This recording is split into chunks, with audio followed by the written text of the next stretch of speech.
March 12th meeting of the Radnor Township Board of Commissioners. Will you please all rise and join me in the Pledge of Allegiance?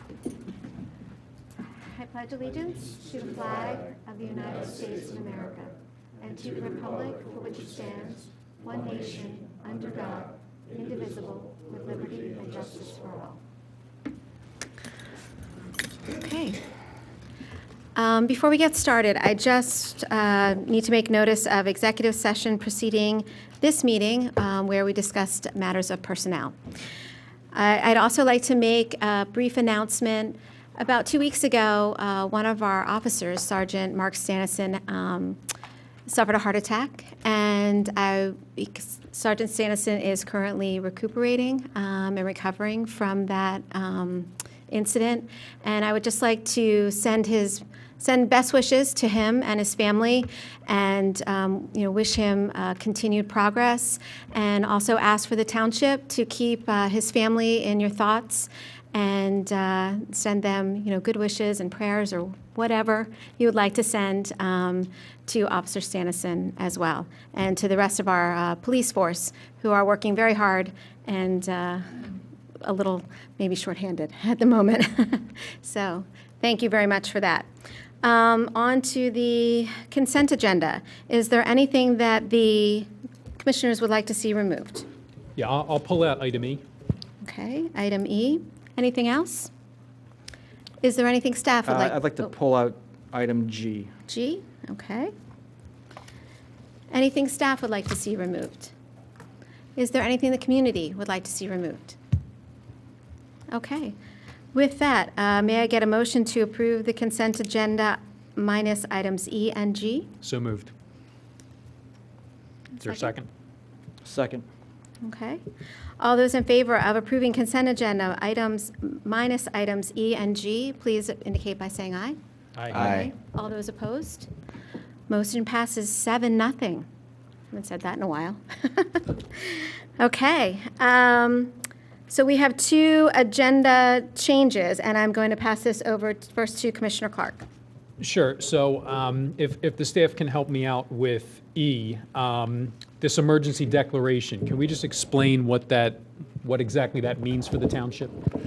Sure. What we're asking for here is that the Board of Commissioners declare a state of emergency for the Winter Storm Riley. What that helps us is in the event that we get the federal government would actually declare a federal state of emergency here, there's the opportunity for the township to recover funds that we utilized in overtime and expenses for that storm that we provided for police, public works, and all the other departments here.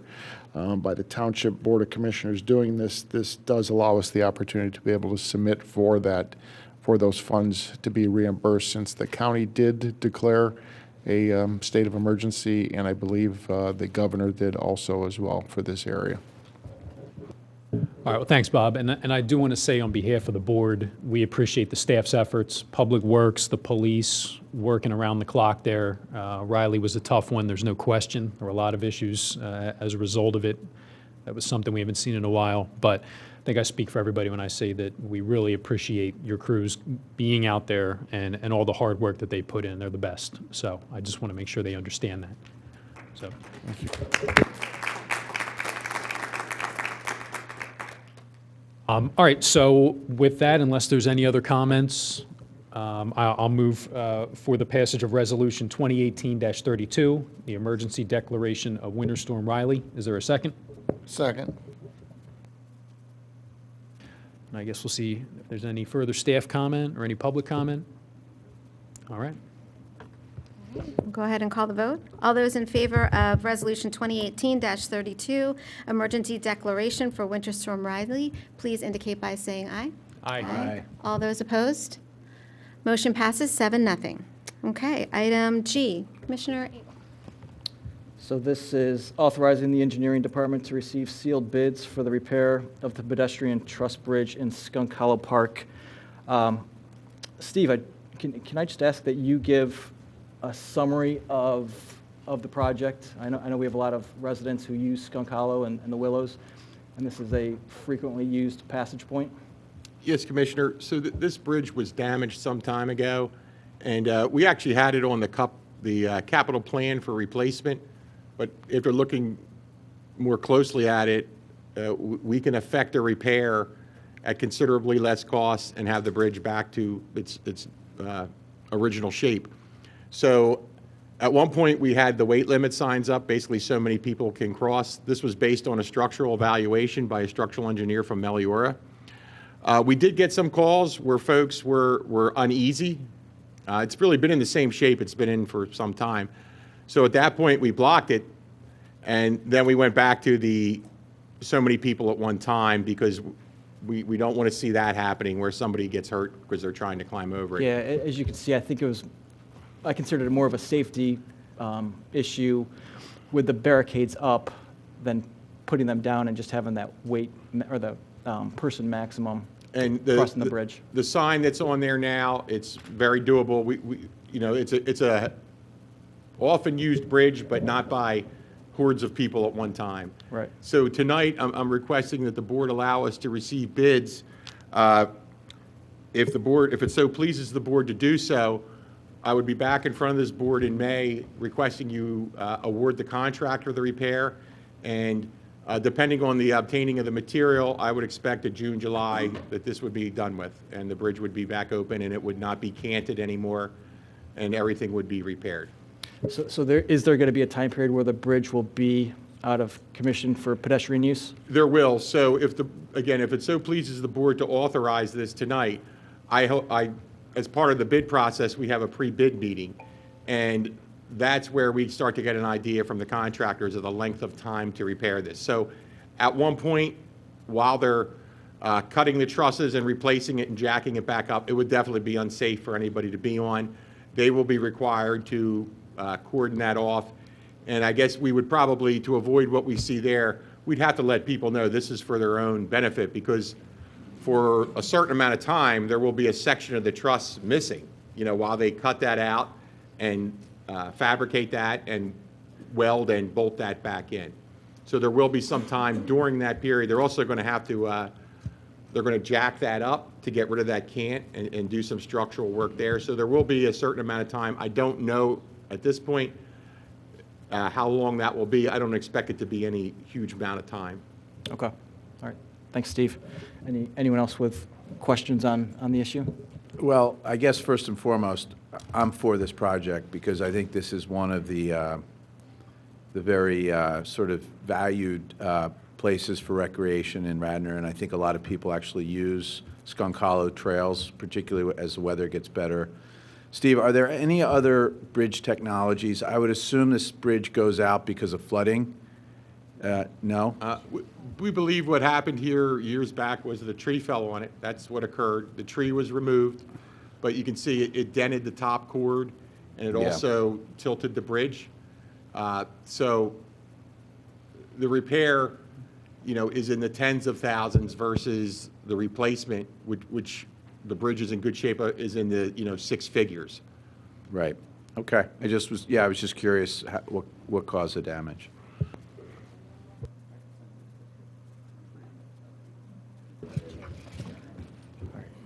Any other comments?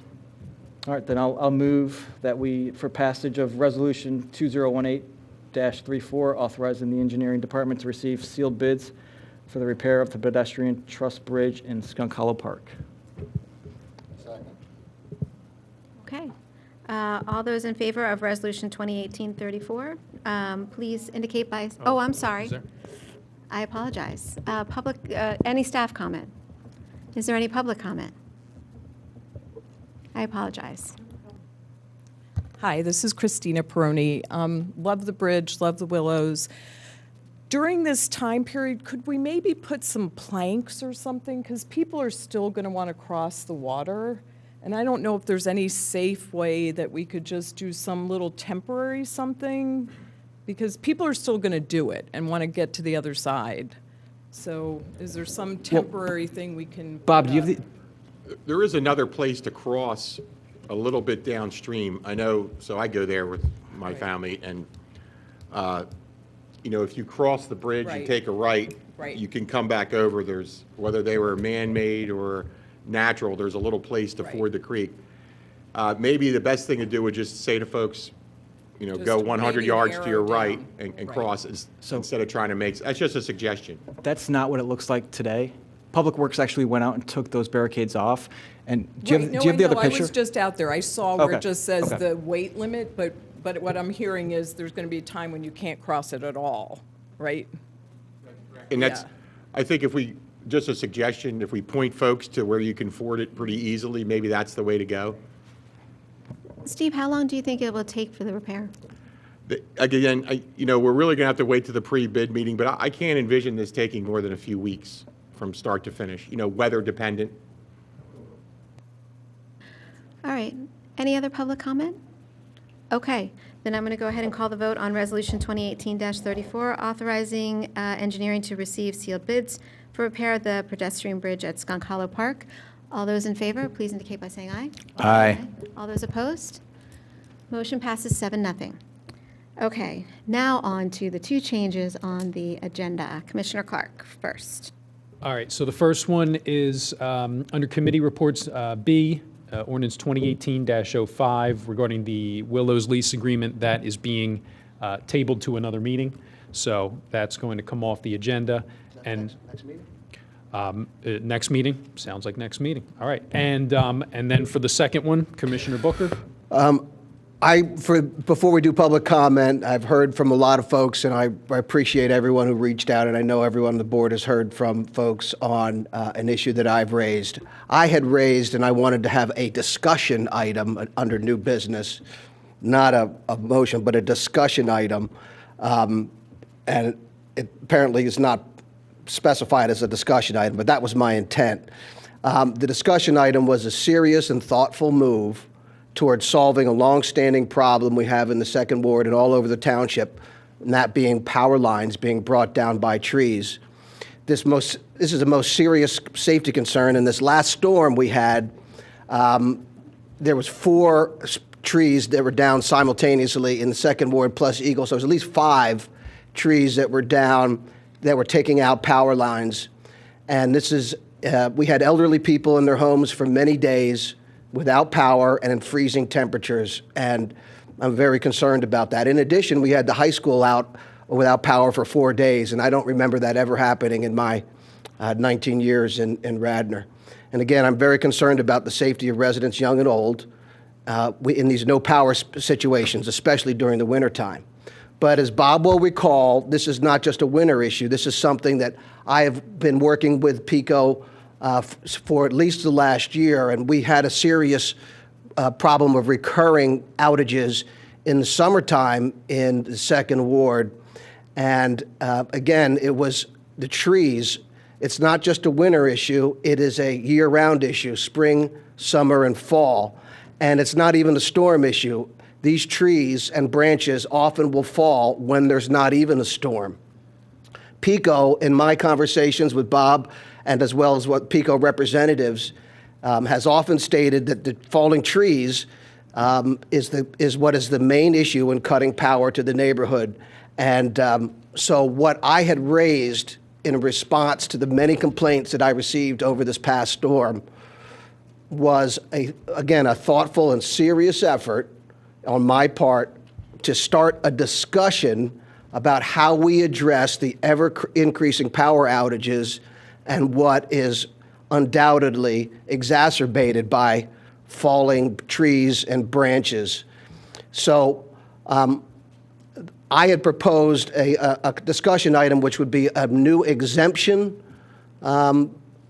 similar to what we proposed, what we adopted last year. If everyone will recall, the Conservancy and many people came to us and said we need to cut down every ash tree in the township because of the emerald ash borer. And we did approve an exemption from the Shade Tree Commission for the ash trees. My concept was something similar, and I thought it was it was more restrictive than what we passed last year. However, because this item has become politicized and because it's caused such a furor, I've asked that, and Lucas agreed, and Lisa's agreed to remove it from the agenda. This is a serious safety issue. I don't want this to be a political issue. This was an attempt at problem solving of a legitimate safety concern. Again, especially for the elderly folks and others who have gone without power for a long period of time, especially in the wintertime. But what I'm going to do is pull that, and I'll ask Bob maybe come back in May or something, and we'll try to have a presentation with Pico, or maybe you could why don't you bring some stuff to us so that we can evaluate that. It's not a directive, it's just a suggestion that I would like to see, if you could consider that. But that's what, in any event, that's what I'd like to see. If you can do that, if you can't, say no, I can't. But for tonight, I've asked that it be removed, and I do not plan on discussing it. All right. Okay. So both of those items have been removed. That's item B under Personnel and Administration, and that is a motion under New Business as well. So next we have public participation. So I invite the public to come forward and please have your voices be heard.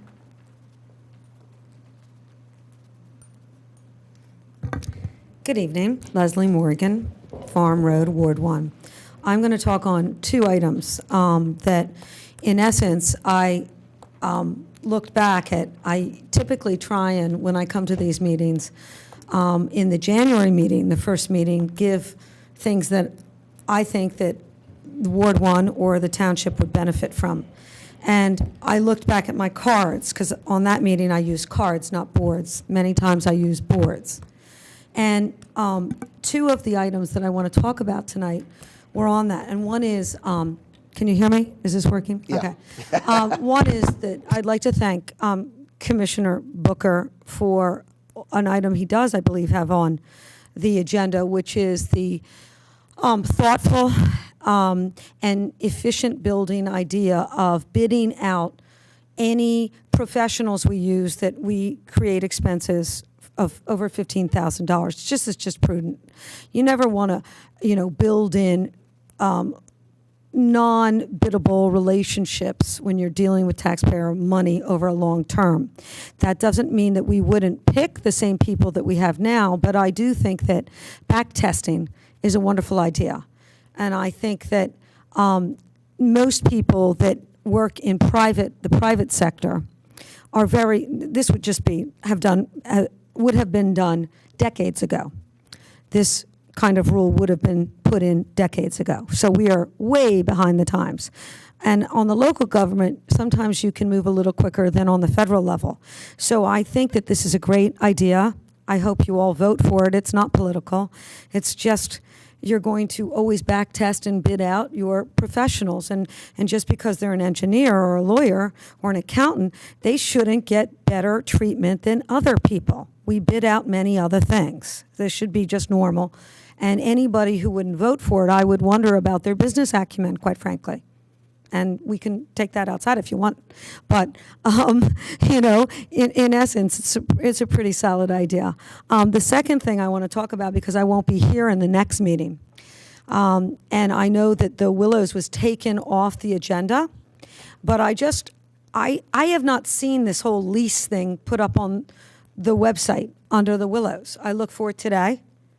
I looked through all the tabs, and it wasn't put up there, something you're going to sign.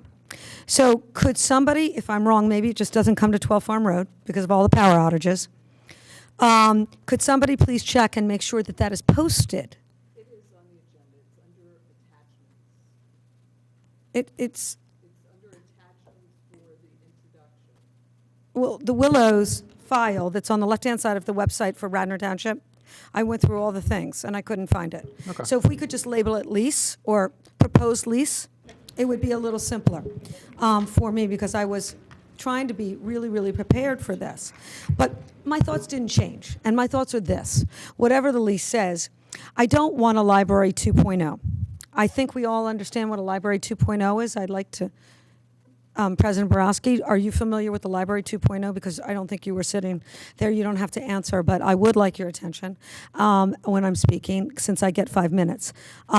But the library is a great staff, and they are seasoned staff, and they still had this problem, okay? And the problem was pretty simple. They started at one budget, and they asked for more money because they couldn't get without another gap, even though they did tremendous fundraising, and they were very successful. All over the township people gave.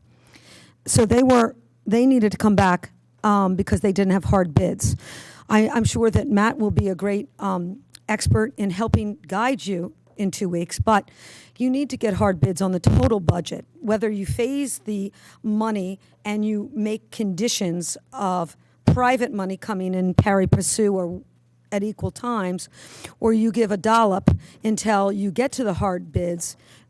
I don't think releasing taxpayer money with a startup group, even though I love them and I want to help them raise money. You have 1 minute. Yeah, sure. As I said, I won't be here in the next meeting, so I may go a little over. It is really incumbent on good business. Nobody would approve a project, especially we just went through the library thing, but may I point out some other things that were done this way. The cottage at the Willows is closed because they had great intentions too, and believe me, I am for this project, but I'm also for it for more private fundraising. We have one donor, very generous person. As I understand, it's anonymous, and they do not live in the township, so you don't want activist donators, okay? And then bringing in taxpayer money. We don't want that. But what we do want is the whole community to come together in a very four-legged table project so that it is solidly done. And I would like you to think about creating milestones so that very few taxpayer dollars go in the beginning until the whole budget is raised. And I believe that's $4 to $4.4 million. And the last thing I'd like to say is thank you about the electricity. We were out, lots of super seniors in my area. That is a word I coined, and that means that you're 80 and over. And I don't want a super senior without power. I know nobody up here does. We have to do something with the trees, and another reason we should get more private donators. Thank you. Great. Thank you, Leslie. And Leslie, I'm sorry I wasn't not paying attention to you, but it is it's on page 37 of the packet, at the start of the lease. That's what I was looking for. I'm sorry. Page 37. Page 37, yes, in the packet. So as you scroll down, starts on page 37. There's a lot of different line items and all the things, but I think it needs to be put as its own thing so that people can find it quicker. Thanks so Yeah, much. she's talking about on the website. Yeah, on the website, I'm sorry. Well, that's what I was looking. Hi, how are you? My name's Gretchen Grobel. I'm the executive director of the Radnor Conservancy, and I'm here representing the board of directors. And I have also been a Ward 2 resident for 8 years. To say that this past week has been an inconvenience is an understatement from the storms, the power outages. We recognize the challenges this has posed for our private citizens as well as township staff.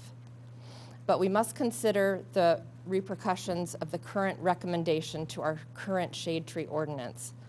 I know that this motion has been pulled. Right, Gretchen, we pulled that. I know, but I promise I'm only going to take a minute or two.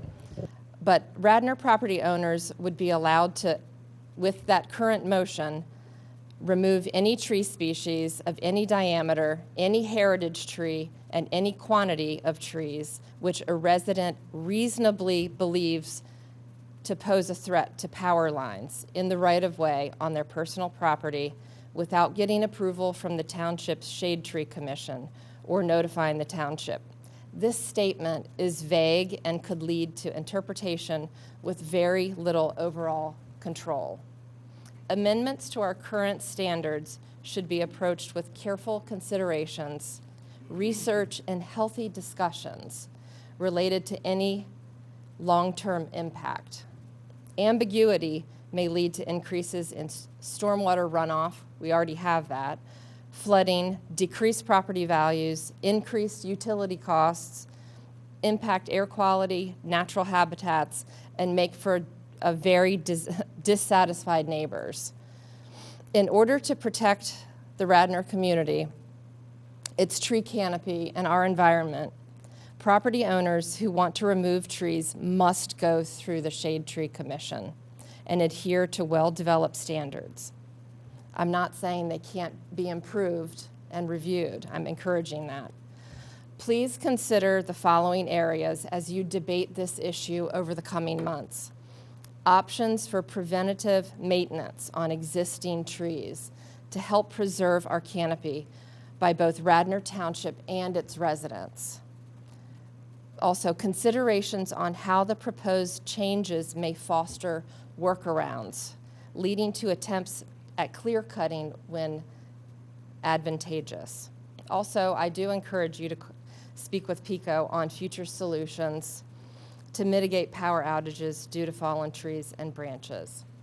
We encourage Radnor Township to put their energy behind creating a better tree maintenance policy and doing more preventative action to preserve our tree canopy and ensure safety and quality of life for all residents. Thank you. Thank you. Any additional public comment? No?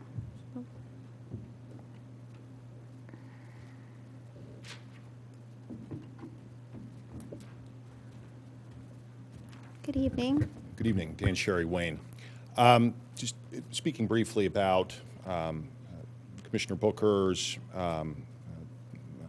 hoping to have a dialogue about improving safety in terms of tree canopy. That's certainly something that I share, and as I understood it, that was the intention, to make better existing legislation, as well as open a dialogue in terms of a proposal. I don't think that the phrase reasonable belief is overly broad. That's a term that's used quite commonly in the law, but I can understand how certain people could get upset by it. In addition to the safety issues posed by falling limbs on power lines, they also can cause independent dangers when we're talking about public thoroughfares. Anybody who's been following local news has no doubt heard that in addition to accidents, there actually was a fatality as a result of a tree limb or part of a tree falling on somebody's car.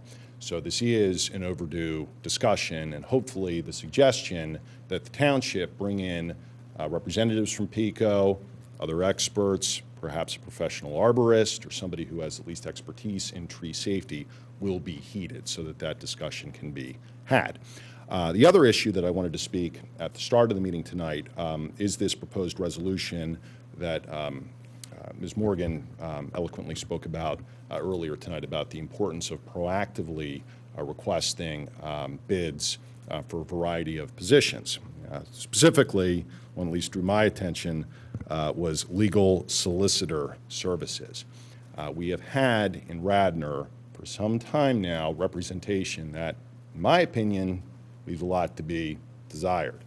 We've also had, by way of comparison, specific representation that's been brought in to advise the Ethics Board.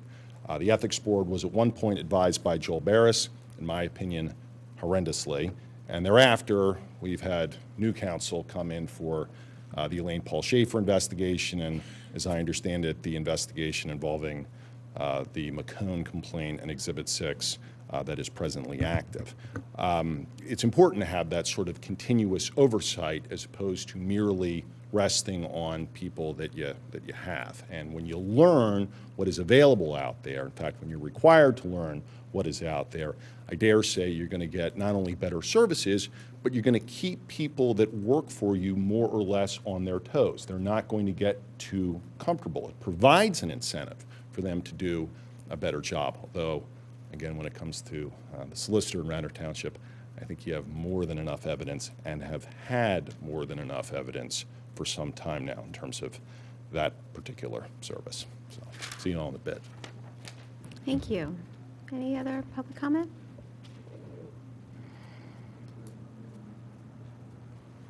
Good evening. Hi, I'm Kelly Martin, Ward 7. And while I trust Mr. Booker's judgment on pulling this item about the conversation with the trees, I was excited to see it after what everyone's been through over the last 2 weeks with the storm Riley and then Quinn. And especially being in Ward 2 a few times throughout the week with Eastern and Cabrini, as well as Hermitage Drive. The lines are still down. I was just there. I was afraid to drive over them because they're laying on the ground. And with that, the township has done a spectacular job with moving the branches and just running out and keeping everyone safe. So I was really happy to see the response from the township, the communication, and I know all of you were also kind of retweeting and Facebook messaging about the township building being open for charging and all those things, and that was spectacular. I loved all the communication from everybody. But I'm concerned about the trees. I think when I was driving by Cabrini, they were all intertwined within the wires, and it was a mess. There was a company in from Illinois fixing that set of wires, and so I think it's an important conversation, and I think it's a really good time to have it right after everyone has lived with, throwing away all their food, living in the house with 50-degree temperature, going to hotels, spending all of this money. It's dangerous. So I'm happy to see that is a conversation. Clearly, we do have a lot of beautiful trees here in Radnor, but I think that it's a great conversation to have now to kind of let people clear up where the lines are. And then also looking forward to a few other conversations tonight, and especially the request for proposals. I know we had discussed that in January and February, and I'm happy to see that on the agenda for tonight. And the Exhibit 6, it's 141 days, and I'm glad that tonight will be the night that will be released. So thank you. Thank you. Any other public comment?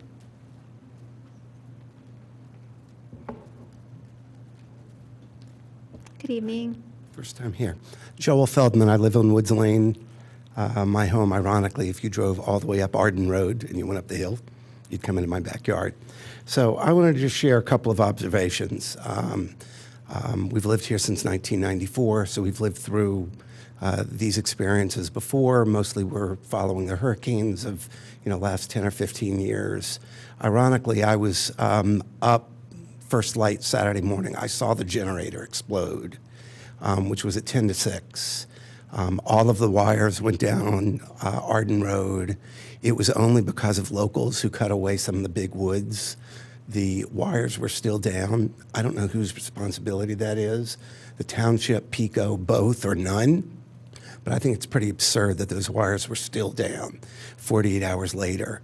So that was number one. Number two, I know years past, Asplund is the company PICO uses to cut back trees.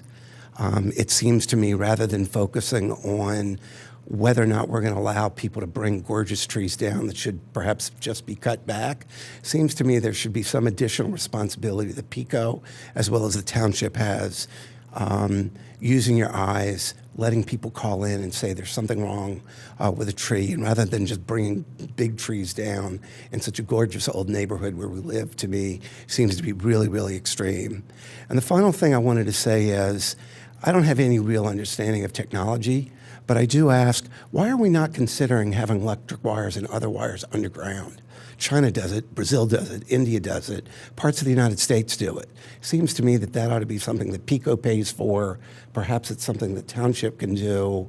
The little understanding that I have is that those wires can be put through where there are underground tunnels which are no longer being used for water or whatnot. But I don't understand, when you live in this community, why I've never read, and I spent part of the weekend looking to see if that was ever discussed in this community, and it hasn't been. Seems to me that ought to be a very viable option. So, thank you. Thank you.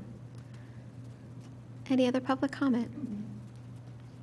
All right, seeing none, we will move on. Just again, Lisa, we pulled this item. Again, it was a discussion item only, and it was pulled because, again, this is about problem solving. It's not about a political issue here, and I don't want to politicize it. But as far as burying the wires, and again, I have had quite a few conversations with PICO over the last year or so, and the representatives.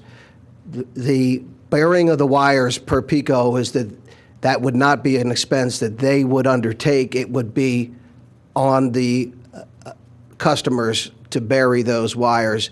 And their view, through Joe Blackburn, who was our county relationship person, was that although that might help, it increases troubleshooting time when there is a problem, and also lengthens the time if they do need to fix the wires, where they have to go and dig and find and then repair. And it could, it makes it more difficult for them to find and repair. So cost up front, then find and repair problems. That's what is cited. New developments, that is probably the best place to try to talk about putting wires underground.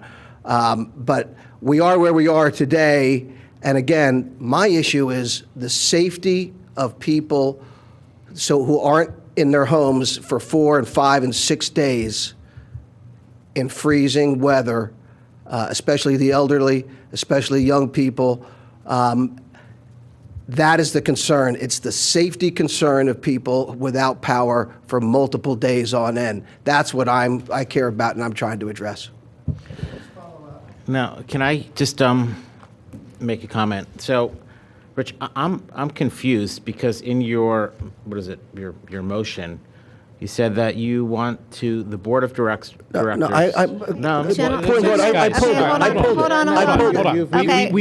hold on. We pulled this motion for a reason. Let's move on, please. We pulled it. We're going to have a whole discussion about it probably in May. Can I finish? So- Luke? I mean, everybody's spoken. I think I should be entitled to Well, a I couple think minutes. we No, did I've gotten 15 emails today So from we have- various. we all have. I'm sure. Well, then that's Lisa, fine. Then there's you no can debate speak during to it. public comment. Can we, Sean, so can I just But when make can sure we that? speak can to I- it if it's pulled? Because it's important. In Okay. May, when we have it on for discussion. Yeah, so here's what I'll say. We did pull this. We weren't going to have discussion. There has been a lot of discussion already. No, but if Rich is gonna, sorry, No, Lisa, no, if no. Rich is gonna speak, then I should be, and wants to say what he wants to say, then I should be entitled to say what I want to say. I had a lot of residents that are concerned, so for him to just, it ends with him, and there's no other discussion, that no doesn't one's- seem No one's just. saying that has to end with Commissioner Booker. So, Sean, if you can quickly make your point, absolutely, that's fine. And then I would just like to make a point. He conveniently left the room, though, but, where is he? Okay. No, all I'm saying is that, like everyone here, we had 15 people email, call, text, and there are a lot of upset, confused, and scared neighbors. And for him to get the last say, I just think it's I don't it's think not fair. I mean, it's just there's a lot that needs to be said. So. Thank you. So here's what I'll say based on this discussion, and certainly, I think Commissioner Booker has raised a point. It made me go and look at the shade tree ordinance, and I think that maybe what we need to do, and Commissioner Clark and I have already talked about this, is putting on a future agenda to talk about the shade tree ordinance and look at that around maybe perhaps the emergency removal of trees. I think that could maybe be a little, I think that could be explained a little bit more in depth, or at least further clarified. That's what I'm looking for. Further clarified, because I think that what Commissioner Booker is talking about kind of already exists in the ordinance. And maybe we need to further clarify that. So I think that could be a future agenda item, as well as, during this time, during all of the power outages, which I think everyone experienced, I don't think there's a single one of us up here whose ward was not negatively impacted by that. I mean, I know I had people out in Ward 4 until Thursday after the storm, is talking about what the township needs to do, in addition to PICO, but what the township needs to do with regards to catching up. And Bob, you may be able to expand upon this, because you and I had a conversation that for years the township has been kind of kicking the can down the road on what we need to do with regards to trees in the right-of-way. So I don't know if you'd want to address that. I think that's a topic for discussion also. Sure.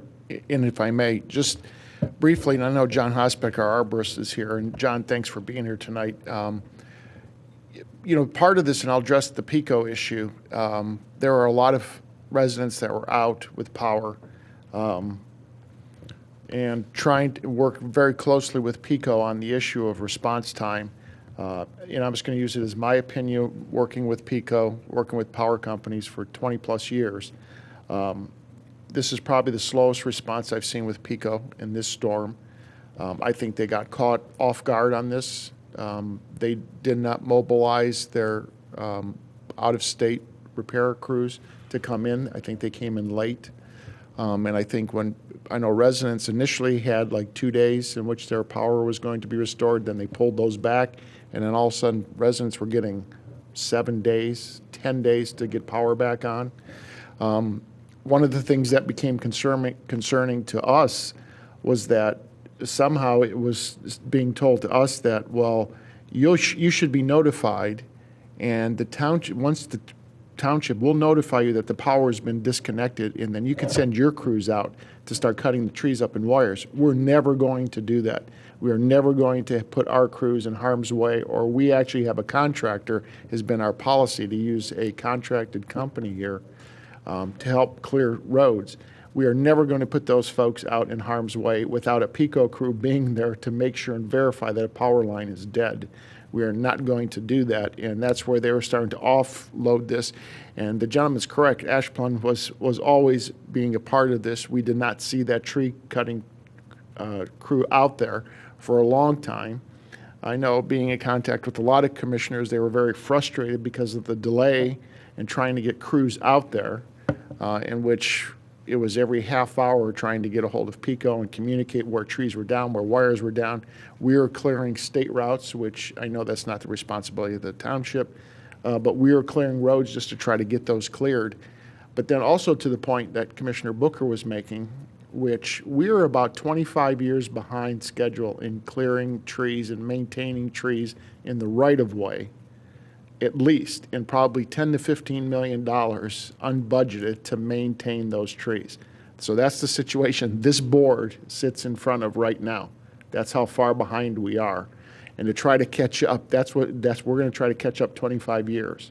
There are a lot of trees that I know I've directed taken down, because there are trees that are on such angles right now that are going to fall.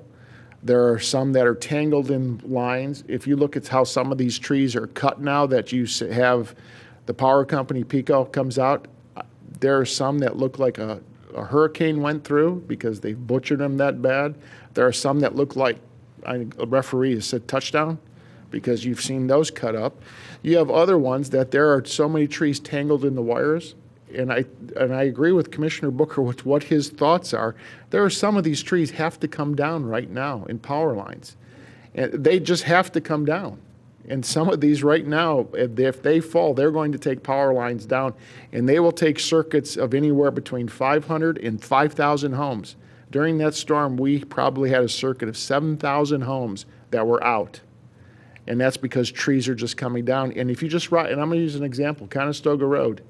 Right now, there are trees that you can just see sitting on angles that they're coming down. If we get a storm tonight, some of those trees are going to come down. So I think there could be a misinterpretation. I'm not going to speak on your behalf, Rich, but I think your intention is to get some of these trees down now that pose a hazard to power and to people's lives of how they support themselves right now.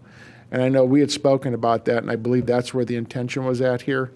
And this is something that, again, we've talked about for years getting into.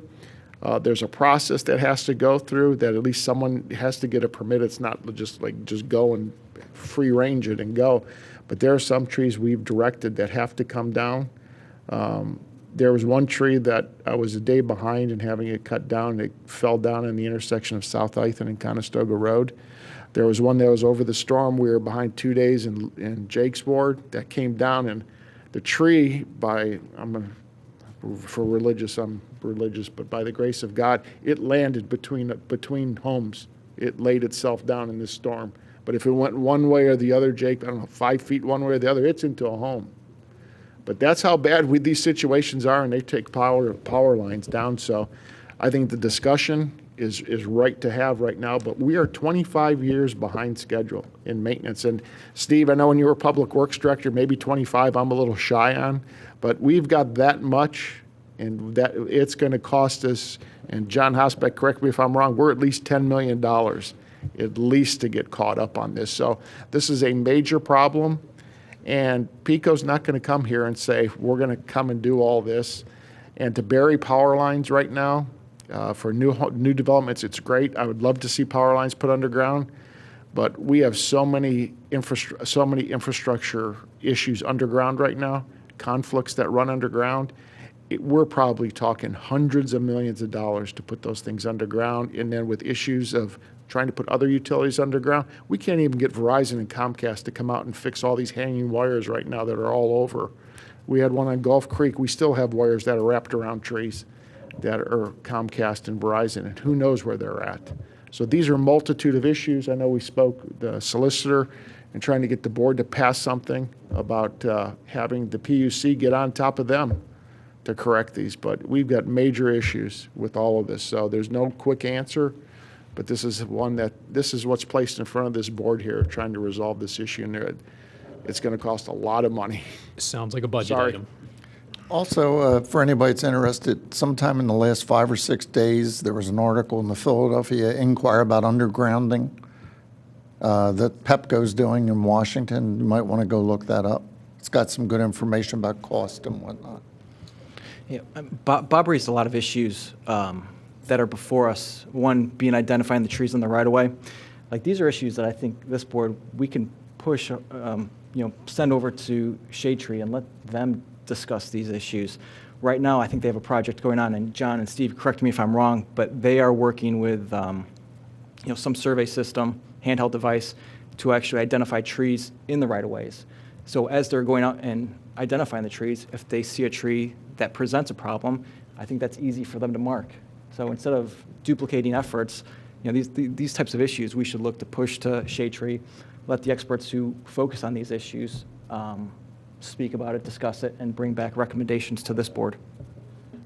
Since everyone else had a chance to comment on an item that was tabled. On the motion, we're not. 30 It was minutes pulled, ago. and it was a non-item. Non-discussion item. I would like, when we have this back in front of the board, I'd like to include discussion around the institutionally zoned properties, at least in my ward, and we bisect with Ward 2, where both Cabrini and Eastern have old-growth forests, which are in horrendous shape. And if we're granting approvals for new development and we're not looking at the safety of the trees that exist on those lots, we should be. Don't all new developments have to go to Shade Tree? Yes? So Yes, does they Shade do. Tree evaluate all that?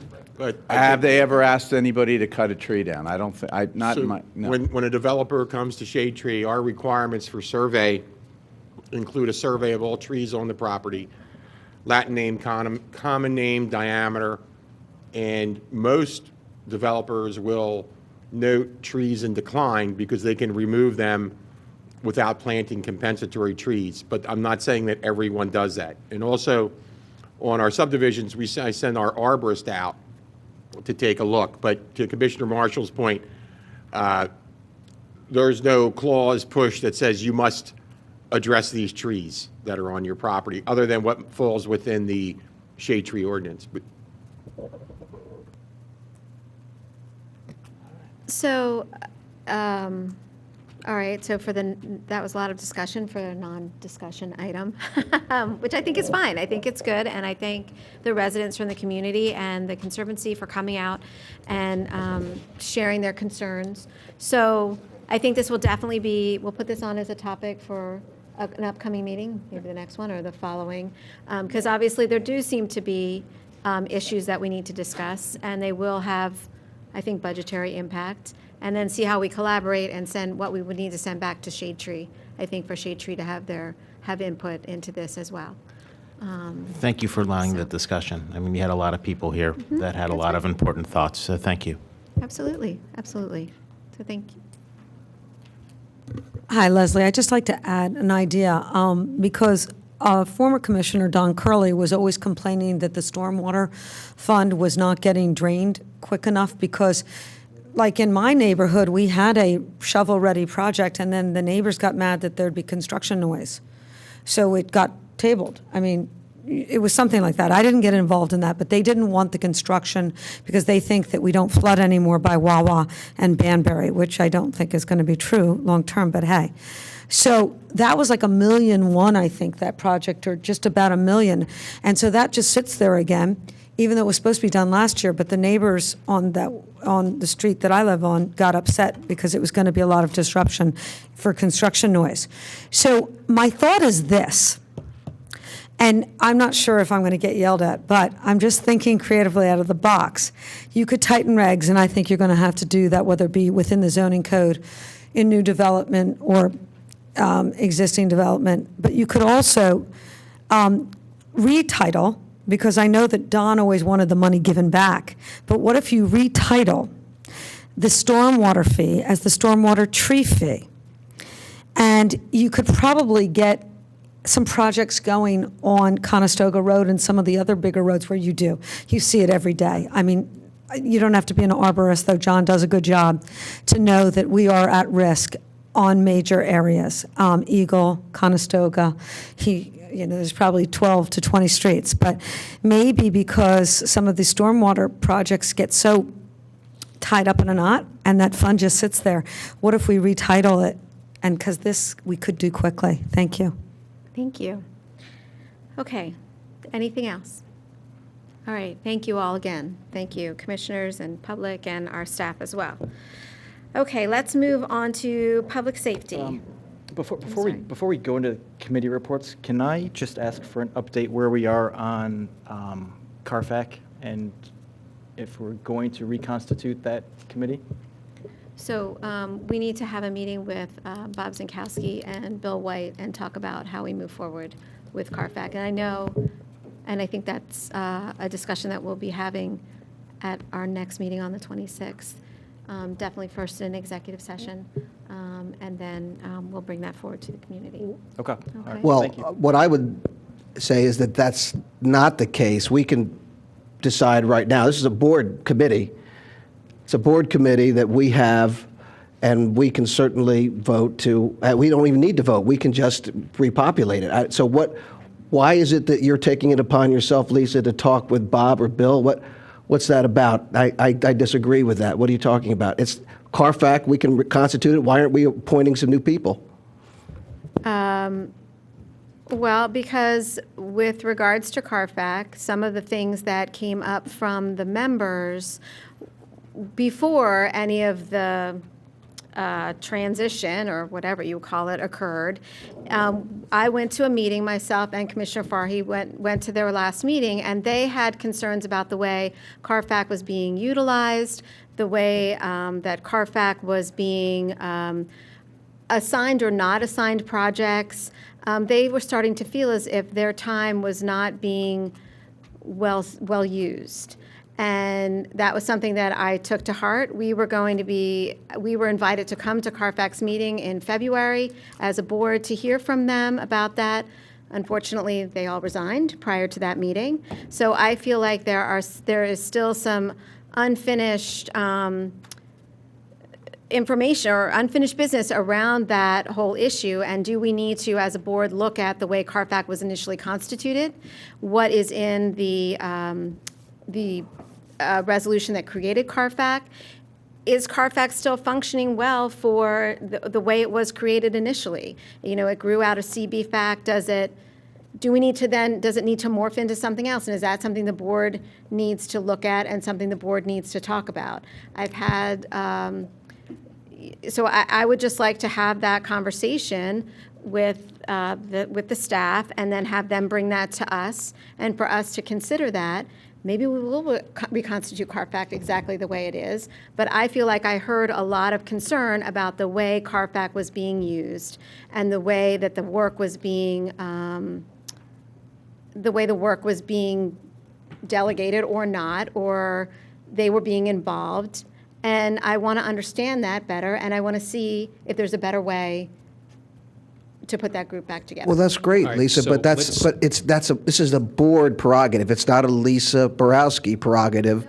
It is. This is what you're doing. No one is saying. So I'll move that we vote to reconstitute Hold on. CARFAC as it is. Is there a second? We're getting into another item that's not on our agenda tonight. Let's put this on CARFAC future. How are we at the next meeting? We'll discuss it all in public and we'll deal with it there. All right. Well, so Commissioner Clark, what I would ask, we should not have the president of the board going and making private meetings, which he has a want to do quite often. A lot of private meetings Lisa likes to have, and tries to ferret out and predetermine or preordain CARFAC and how it comes back. This is a board choice. Get 4 votes and figure out how this board wants to do it. That's how this should go. In terms of the policy, yes, that needs to be done in public, no question. The personnel staffing can be done in the public or in exec, but policy, yes, we should But do this it is out. not personnel. This is a advisory board. This is this board's prerogative to address it. Let's put it on the next agenda. We will deal with it there. That's my Let's not suggestion. talk to staff. We're Let's not- talk to there's- this board. There's not going to be any policy decisions made unless they're made up here. Invite the old CARFAC to come or not? Would that be? To the meeting? Yeah. I can come, If we're going to sure. talk about it? I think can that absolutely come. we should extend, Shouldn't we have should quit. extend an invitation to them. Because it was brought up. No, there's no motion. there's There's no nothing. vote, There's but- no vote, so no. Well, I But did it seems make a like there's motion, little but it bit of wasn't accepted. Confusion at this point because you're the elected officials, we are the constituents, and they are the employees. And so you would discuss it not behind closed doors. It's not personnel. They're an advisory board. They're residents. And so you would discuss it with the public And on that's camera. basically what we just said, Ms. Martin. So thank you very much for your comment, but this discussion will be it's- on the It's not next basically what you agenda. said. It's opposite of what you said, Lisa. What the this will policy all decision about CARFAC is going to be done in It will public be at done a in public public. meeting. Okay. All right. All right. Okay. Next No on more, the agenda. no more items not on the agenda. Okay. To be clear, I just asked for an update on timeframe. Next meeting. Is that good? Yes, I appreciate Okay. that. Great. Let's. All right. Public safety. So we have ordinance 2018-03, adoption 900 block Glenbrook Avenue, time limit parking. Do I have a motion? So I'll move for the adoption of ordinance 2018-03, time limit parking on the 900 block of Glenbrook Avenue. Is there a second? Second. All right, and from what I recall, we had neighbors who came, just a couple, but came in support of it. I don't know if there are any neighbors here who are in support of it or against it, but my understanding is the neighbors want this. It's recommended by staff traffic also. Any commissioner comment? Any staff comment? Any public comment? Okay. I will go ahead and call for the vote of ordinance 2018-03, the adoption of the 900 block Glen Mary Avenue, time limit parking. All those in favor, please indicate by saying aye. Aye. All those opposed? I said Glenbrook. No, I didn't. Didn't I say Glenbrook? Okay, I apologize, Glenbrook. Any opposed? Okay, motion passes 7-0. Next, motion to approve, Personnel and Administration, motion to approve the release of the report on the McCone ethics complaint. May I get a motion? All right, so I'll move for the approval of the release of the report on the McCone ethics complaint. Is there a second? Second. Okay, any commissioner comment? Well, just make the comment that it's not, we keep citing it as the McCone ethics complaint, when in fact it is the ethics complaint against Richard Booker. And it was filed by Doug McCone, Jim Baldry et al. Okay, No, it's not at all. It was filed by those two. It's not and others. And it is a release of a investigation report on the McCone ethics complaint. And it's the McCone and Beaudry complaint, not at all. It's their complaint. I would move to amend the complaint, to amend the report to include my previously prepared 6-page addendum, which spells out the views of myself and other members of the board with respect to various contentions and issues that are raised with respect to the investigation report on the McCone complaint. Where's Matt? He walked out. So the only issue with that is I have no problem with you issuing a statement about it, no issue with that whatsoever. As we discussed a minute ago, we're throwing this out there now and no one's seen it. So. Well, it's just there's complete. an issue with but- asking for board but approval of nobody's it seen, now, so. nobody's seen the ethics, the investigation report on the McCone ethics complaint, which again was the improper and illegal leak of confidential ethics board materials to the Radnor Democrat Party. And so no one's seen that, and I have this report. No one's seen this either, but this is Whose report is this? This is a report from did myself it? and others on the board. Who are the others on the board? The others on the board are named on the report. Who is the other- who's If the you other vote for on the this, wall? you'll be able to see it. Hold on. We can't, so. I can't say who's on it because report- we need a second and then we need to approve it. So here's the issue. The 7 of us have seen the report. All right, it was prepared by our solicitor, it was attorney-client privileged, we've seen it, we know what we're releasing, okay? So that's my issue.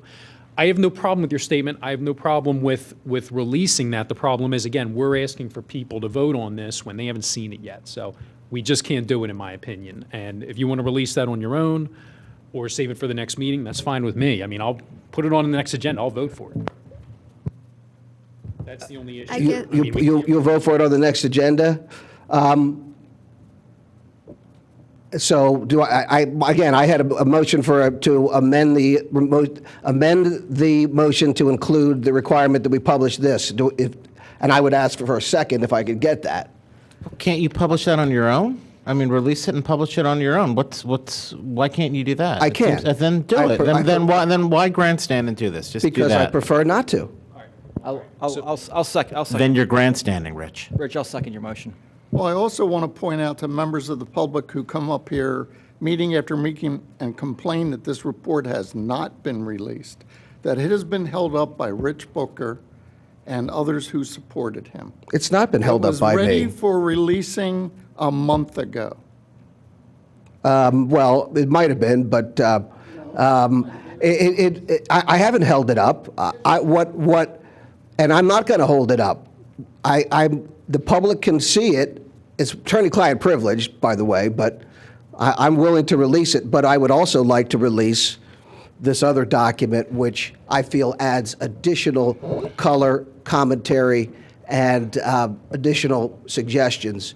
And it's 6 pages, so I don't want to read this and take everybody's time to do Commissioner that. Booker, that's your report and whoever helped you prepare it. That's not part of what my firm did. So No, it's not. So it's not an amendment to what No, we it's a- did. It shouldn't be viewed as an amendment to what we did. It's not. You have a it's- motion for the board to approve what we did, and then if you and whoever else helped you, you could release that. You don't need a board vote for that. Well, Why would you need? I would prefer to have a board vote on this For because something of the that the board collective hasn't- nature of it. that no But- one's But seen? John, So, hold on a minute. this is not an amendment to John's report. This is an amendment That's to what you the said it motion was. to include an additional explanatory report that goes with the release of the investigation report But no on the one's seen McCone it. ethics Commissioner complaint. Booker, you have not shared that with anyone, including your fellow board members. I have shared it with my fellow board members. Well, I have not seen it. I have not seen it. So you're making it a partisan. No, you're making it a partisan issue now, Let's, Rich. all right, so Rich. Rich, you have the right to release whatever you want to comment on. You have the right to do that. You don't need a board vote.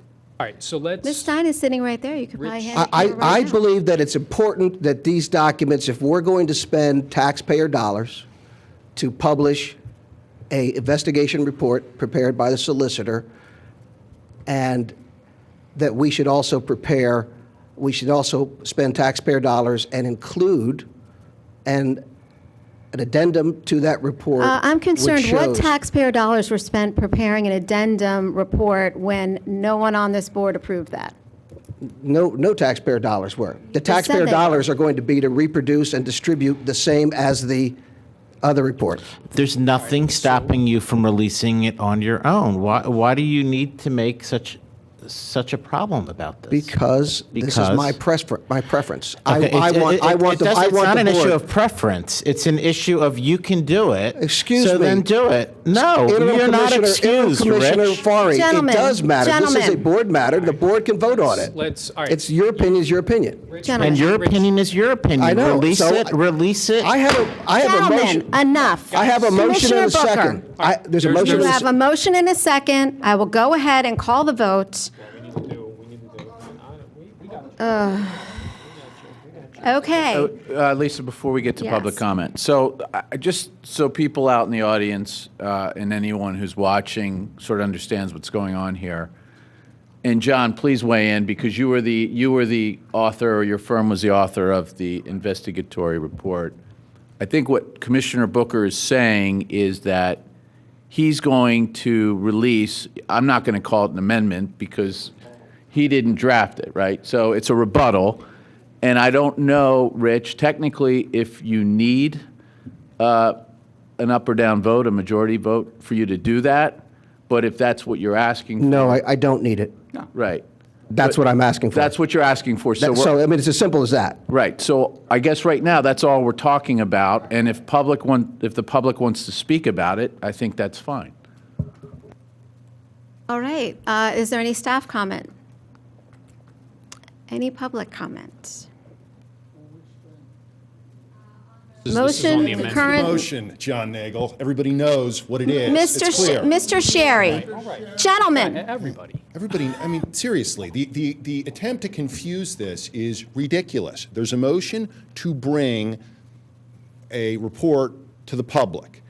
Then an amendment to the motion is proposed by Commissioner Booker. It sounds to add an addendum to it, okay? It's been seconded by Commissioner Abel. There's now public comment on that motion to amend the motion. It's simple.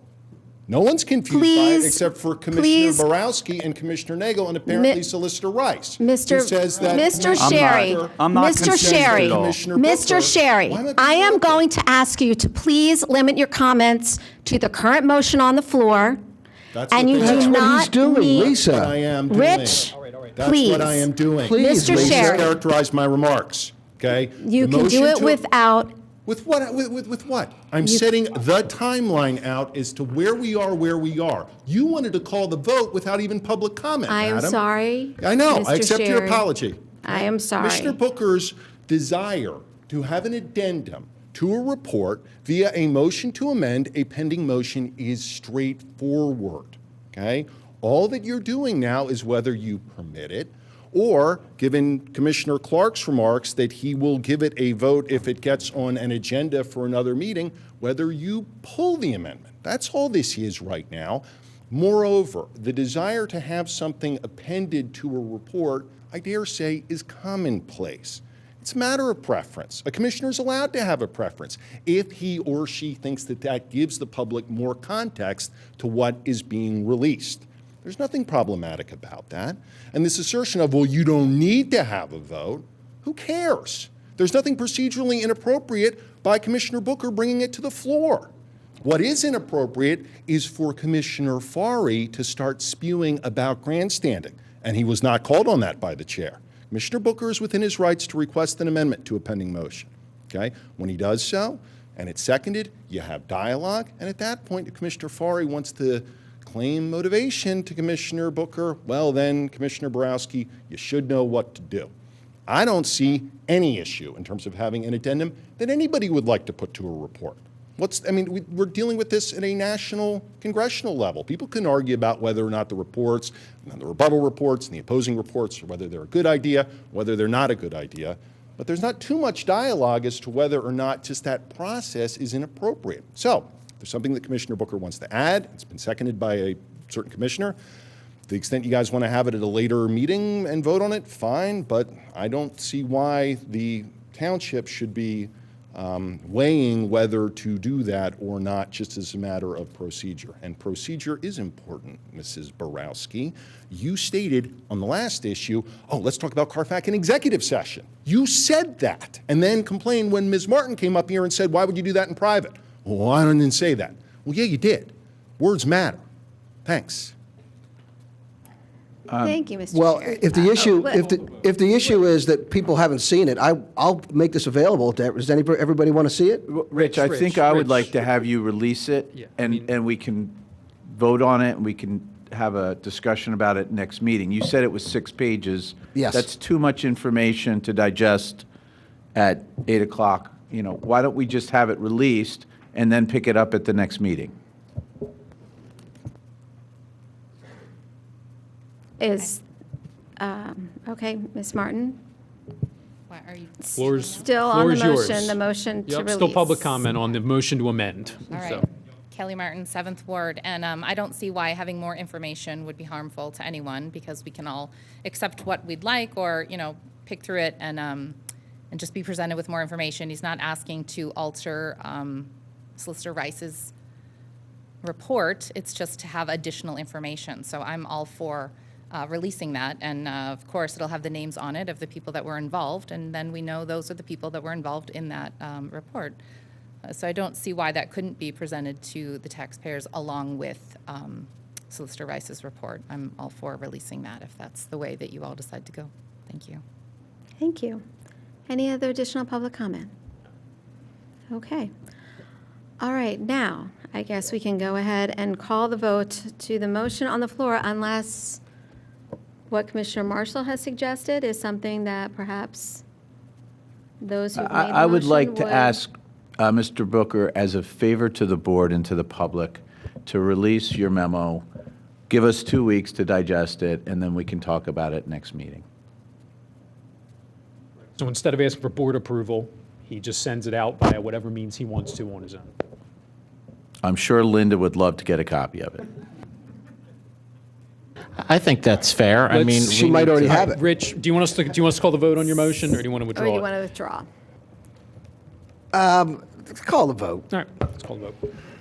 All right, well then, I will go ahead and call the vote to the motion on the floor, which is to allow Mr. Booker to amend the motion to approve the release with to approve that with a release of his report, which I guess complements or rebuts, or I'm not sure, the McCone ethics complaint report prepared by Mr. Rice.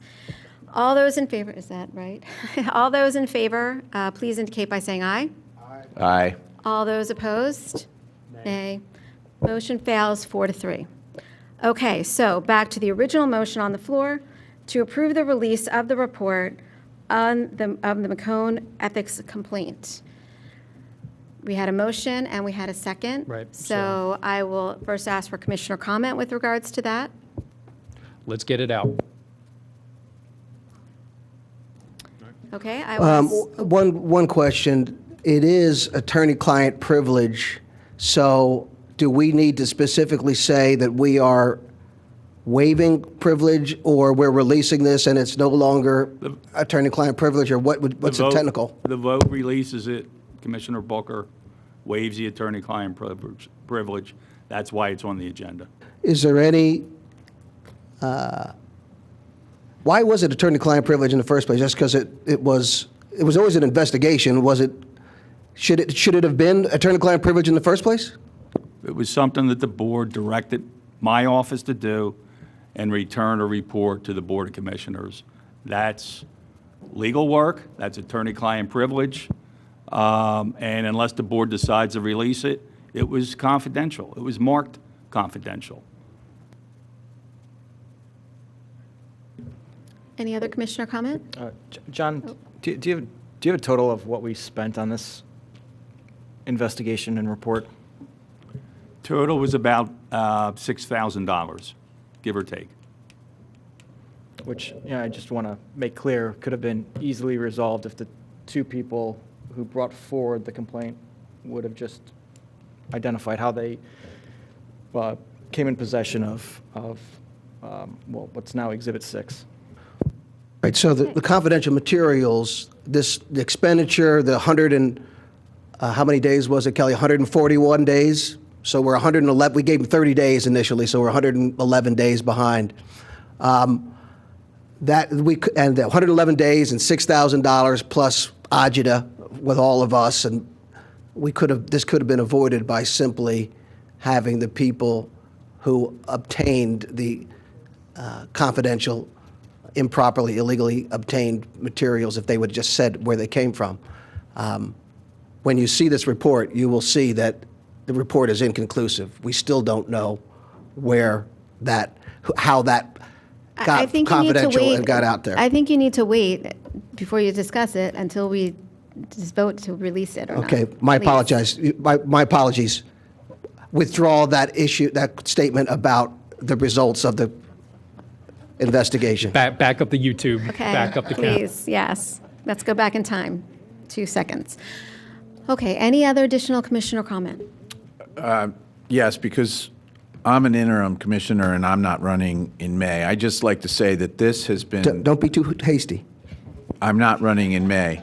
This has been an issue, as long as I can tell, with the ethics investigations that have occurred with the prior board.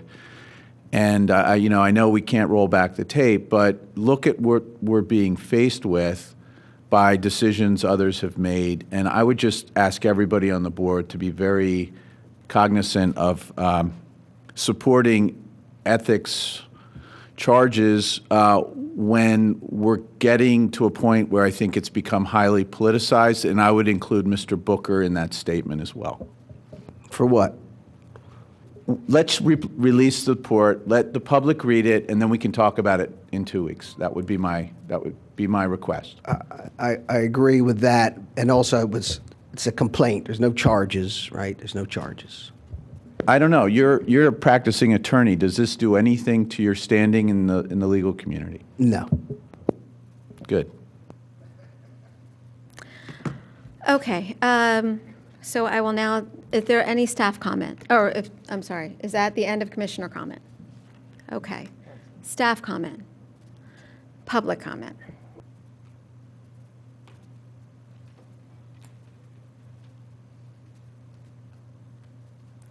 Dan Sherry, Wayne. Anybody see Doug McCone or Jim Beaudry in the audience tonight? No. Nope. I haven't really seen Doug McCone since the October 12, 2017 Ethics Board meeting where he was present and Martin Heldring was up here on that dais saying that stuff related to the preliminary inquiry was confidential. And then just a couple days later, McCone and Beaudry filed a complaint with Exhibit 6 attached. It is ridiculous that it has taken this long for there to be an investigation report.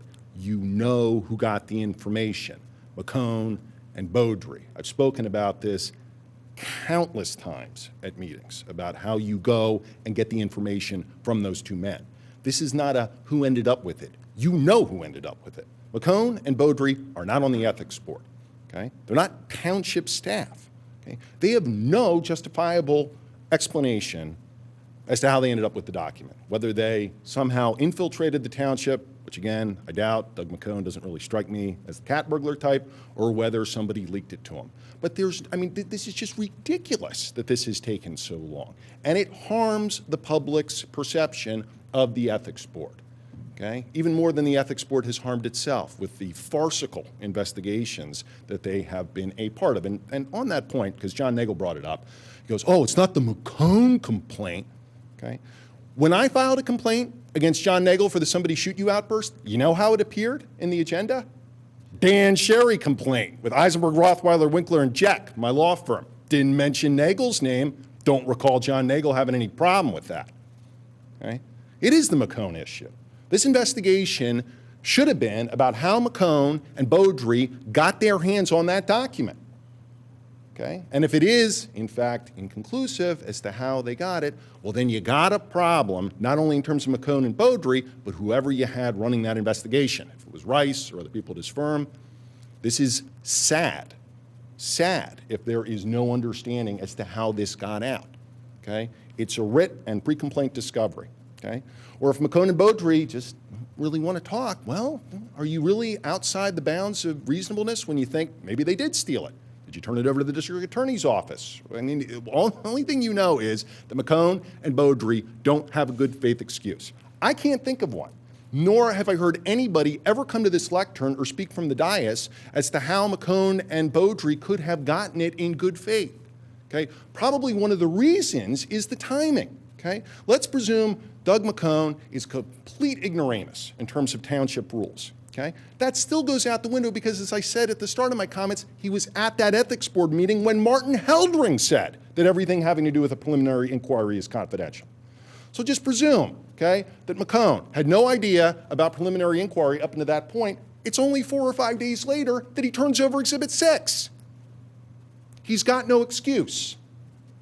And Commissioner Marshall, when you talked about these ethics investigations and how they can harm people reputationally, I'll bring up something with you, and I brought this up at the time. When I filed that ethics investigation against John Nagel, even though John Nagel was publicly saying my apologies to Dan Cherry, he contacted the Pennsylvania Disciplinary Board, okay, about me, putting my law license in jeopardy. Okay? Now, they closed that because, goodness, I had the videotape and I had affidavits from people saying that Nagel did say, somebody shoot you. He's out of order. Mr. Yeah, Nagel. no, somebody definitely is out of order, but it ain't me. Okay? And I came in and I told the public that John Nagel had done that. So, yes, ethics investigations can imperil people, but not necessarily the subjects. Mr. Sherry, you have a minute. And part of the reason for that is because of the lack of seriousness that these ethics investigations have had. Okay? Bill Spengler, Jim Higgins, John Nagel, Elaine Paul Schaefer, every one of those cases, very distinct, but all of which involve significant evidence, shut down by Martin Heldring and Bud Hirsch and the other people on the ethics boards. It's become a farce. It really has. It hurts this township in terms of how people are supposedly viewing ethical issues. And I think this board really does need to take a look as to whether or not they want the ethics board to continue to exist. But here separately, this McCone and Beaudry and how they got their hands on this document, if that remains unanswered, it is unacceptable that that has not been answered.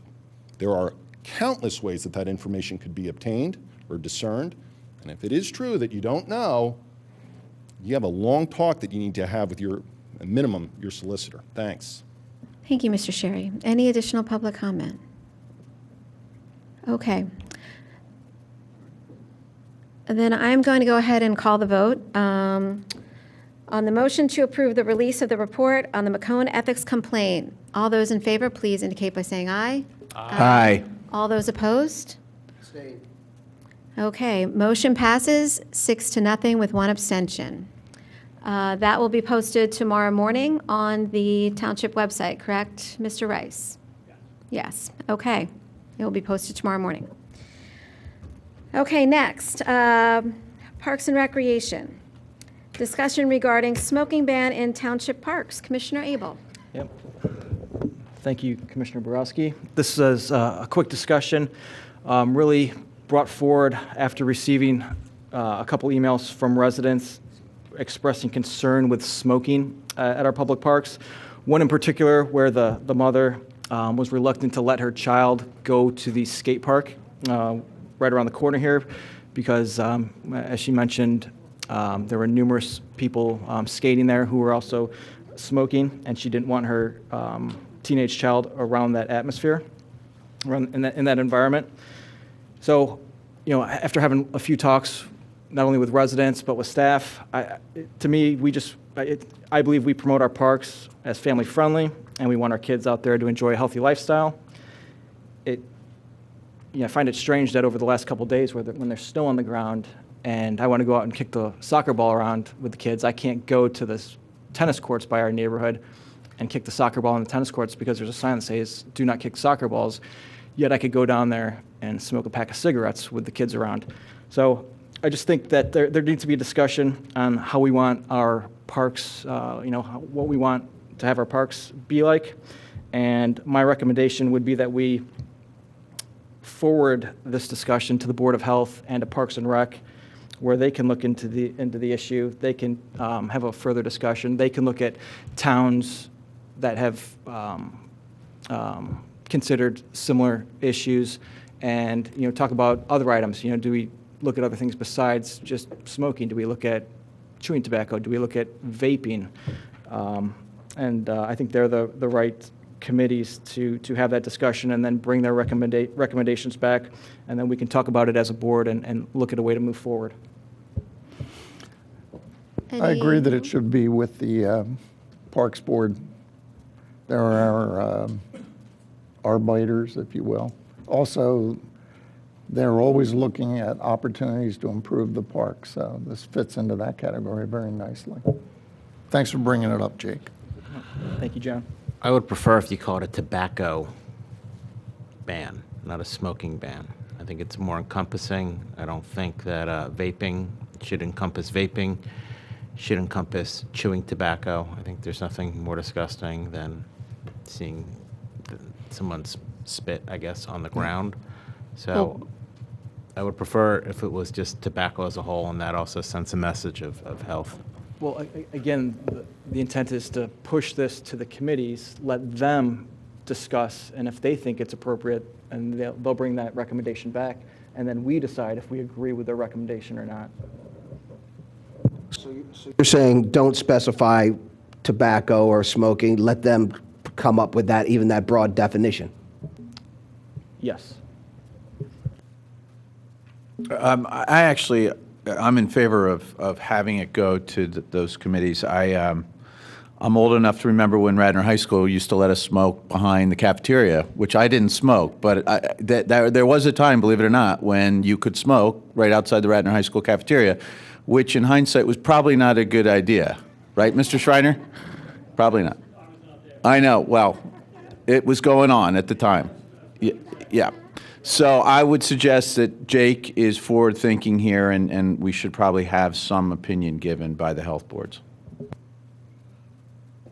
Okay, anyone else? I mean, I'm fine with this. Daughter of a pulmonologist, so yeah, I think it's fine. Go ahead. I don't think we need an official vote with regards to this. I think we can just suggest it as an agenda item. Bob? Yeah, I think if there's a consensus of the board to send it there, but staff fully supports that, though. It's a good idea. I think there's so. definitely consensus. Okay. Okay, great. We will do that. Thank you. So you'll share that with Tammy Absolutely. We will do that. And with Board of Health. Great. Thank you, Commissioner Abel, very much. Okay, on to Public Works and Engineering. Ordinance 2018-01, the adoption of an ordinance of Radnor Township, Delaware County, Pennsylvania, amending Chapter 235 sewers by creating new Article 6, adoption of PWD wastewater control regulations by reference, which formally adopts the Philadelphia Water Department sewer and wastewater control regulations as amended January 1st, 2013, for that portion of the sanitary sewer system of Radnor Township, which flows into Lower Marion Township. We discussed this at the last meeting, so this is for adoption. Yep, and all right, so I'll move for the adoption of ordinance number 2018-01 as read by President Borowski. Is there a second? Second. Okay, any And- commissioner comment? As you said, we discussed it last meeting. I don't think there are any questions about it. We did introduce it, so we're set for adoption. I'm in favor of it, so unless anybody has any questions, we should move it forward. My question is this what we talked about some months ago that set various temperature and other sanitary sewer discharge requirements on homeowners? This isn't for homeowners, Commissioner Booker, so as we talked about last week, this is standard fare for any treatment plant, but there are local limits, which what you're referring to, and they really apply to industrial waste discharge.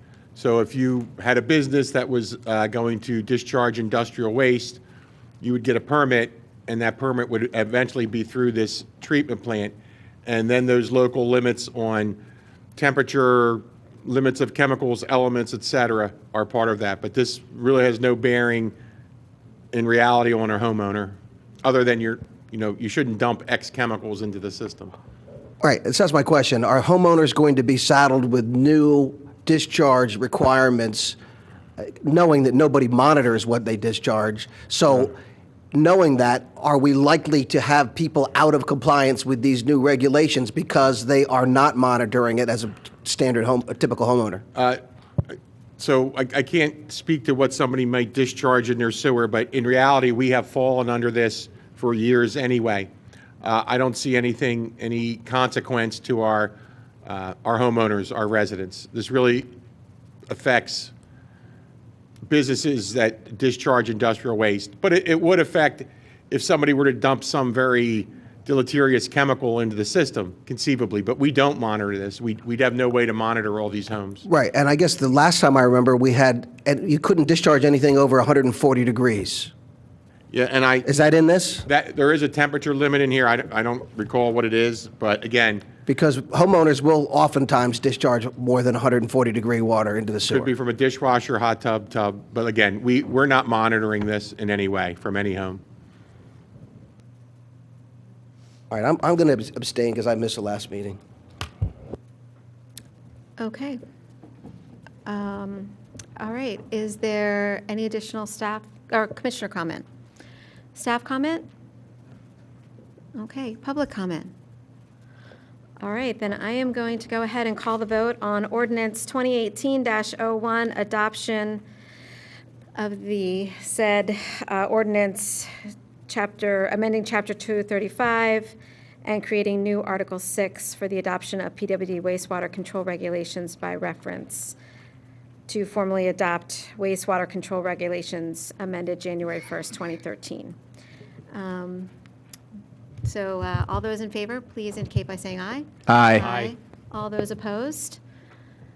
Okay. Yes, thank you. Motion passes 6-0 with 1 abstention. Okay, next, Resolution 2018-35, Saldo Application 2017-S-09-09 for 230 Ashwood Road. This is final for the minor subdivision plan, and I think we recall we had the individuals in this with us last time at our last meeting, correct? Yep, yeah, so I'll move for the passage of resolution number 2018-35, which is a SADO application for 230 Ashwood Road, and this would be for final approval of the minor subdivision plan. Is there a second? Second. And yeah, the applicant was here last time. It's pretty much a line change. From what I recall, nothing major, nothing that's going to impact the neighbors, as far as I know. So It is a lot line change. I think, is the applicant here? Yeah, that's my question. Or could we throw up the, I don't think they're I here. don't think they're On the here. screen? They were at the I don't see them they were here, at the last Commissioner. meeting. We're here last time. Yeah, Steve, can you comment? Yes, ma'am. So this really is Commissioner Marshall characterized this absolutely correctly. This is really just lines on a paper change. It's a lot line change. There's a larger parcel that surrounds a smaller parcel. They're conveying pieces of that ground so that now the driveway will be fully on Lot 1 and the other portion. The solicitor has drafted an ordinance that the applicant must comply with, which take into consideration the review letters. So a final set of plans would be submitted to the engineering department. They would be checked for completeness and that they comply. And then at that point, it would get registered. So this is Commissioner Marshall was dead on. This is a minor lot change. And Steve, just for clarification's sake, if this were to ever go before land development, they would have to come back entirely for any kind of modification to the building envelope, for any kind of vertical development. This is only in terms of the lot line at this stage. You are correct, Commissioner. So if either of these two lots were involved in land development, they would come through that same process that you outlined. Okay, any other commissioner comment? Any staff comment? Is there any public comment to the motion on the floor? Okay, then all those in favor of Resolution 2018-35, Saldo Application 2017-S-09, 230 Ashwood Road, the minor subdivision plan, please indicate by saying aye. Aye. Aye. All those opposed? Okay, was that motion was that passing 6-0, Commissioner Booker? I didn't see how you voted. I said aye. Okay, I'm sorry. All right, then that passes 7-0. Maybe we should change it. If you want to raise your hand, then but you always say aye. Oh, I'm sorry. I'm sorry. It's, okay. We will do both in the future. I'll call for both. All right, saying aye is fine. Okay. If we do and/or, that could get a little crazy, Well, so. yeah. Okay. Resolution 2018-36, approving the preparation and advertising of requests for proposals and establishing a policy of regularly requesting and reviewing proposals for professional services to the Township of Radnor. Commissioner Booker. All right, so we need to, Commissioner, Rich, are you going to move?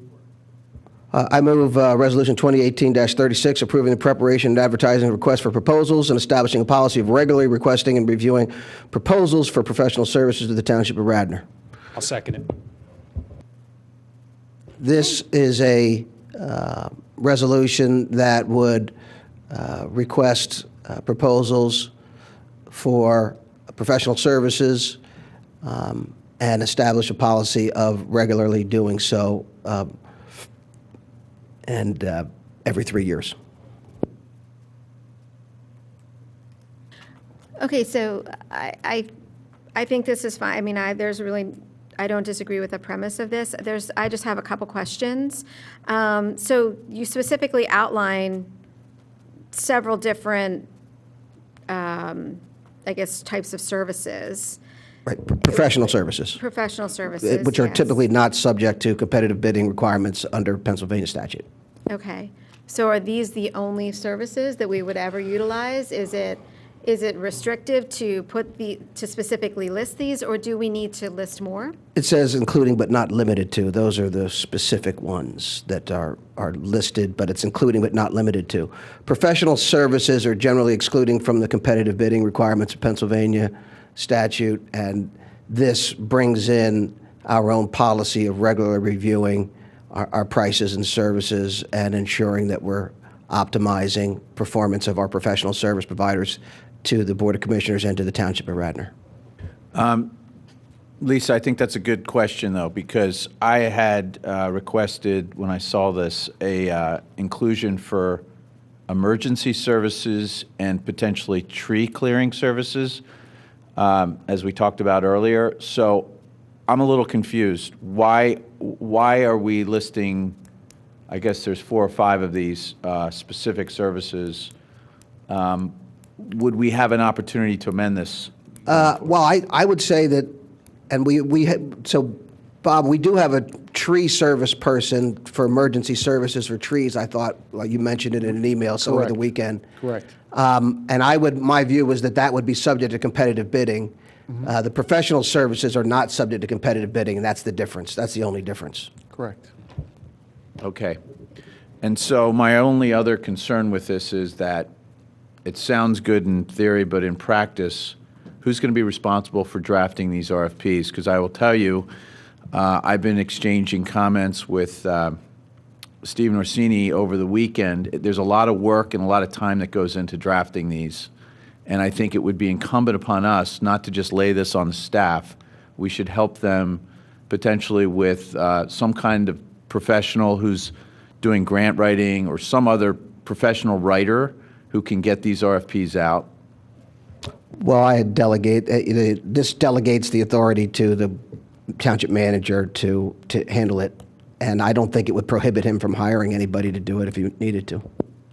Well, I guess to Matt's point then, is there some sort of, do we stagger this? I mean, is this, we do it all at once? Do we look at, I'm concerned because I don't even, I would like to understand what all the contracts are that we have now, where we stand with all those contracts, and, how all that is.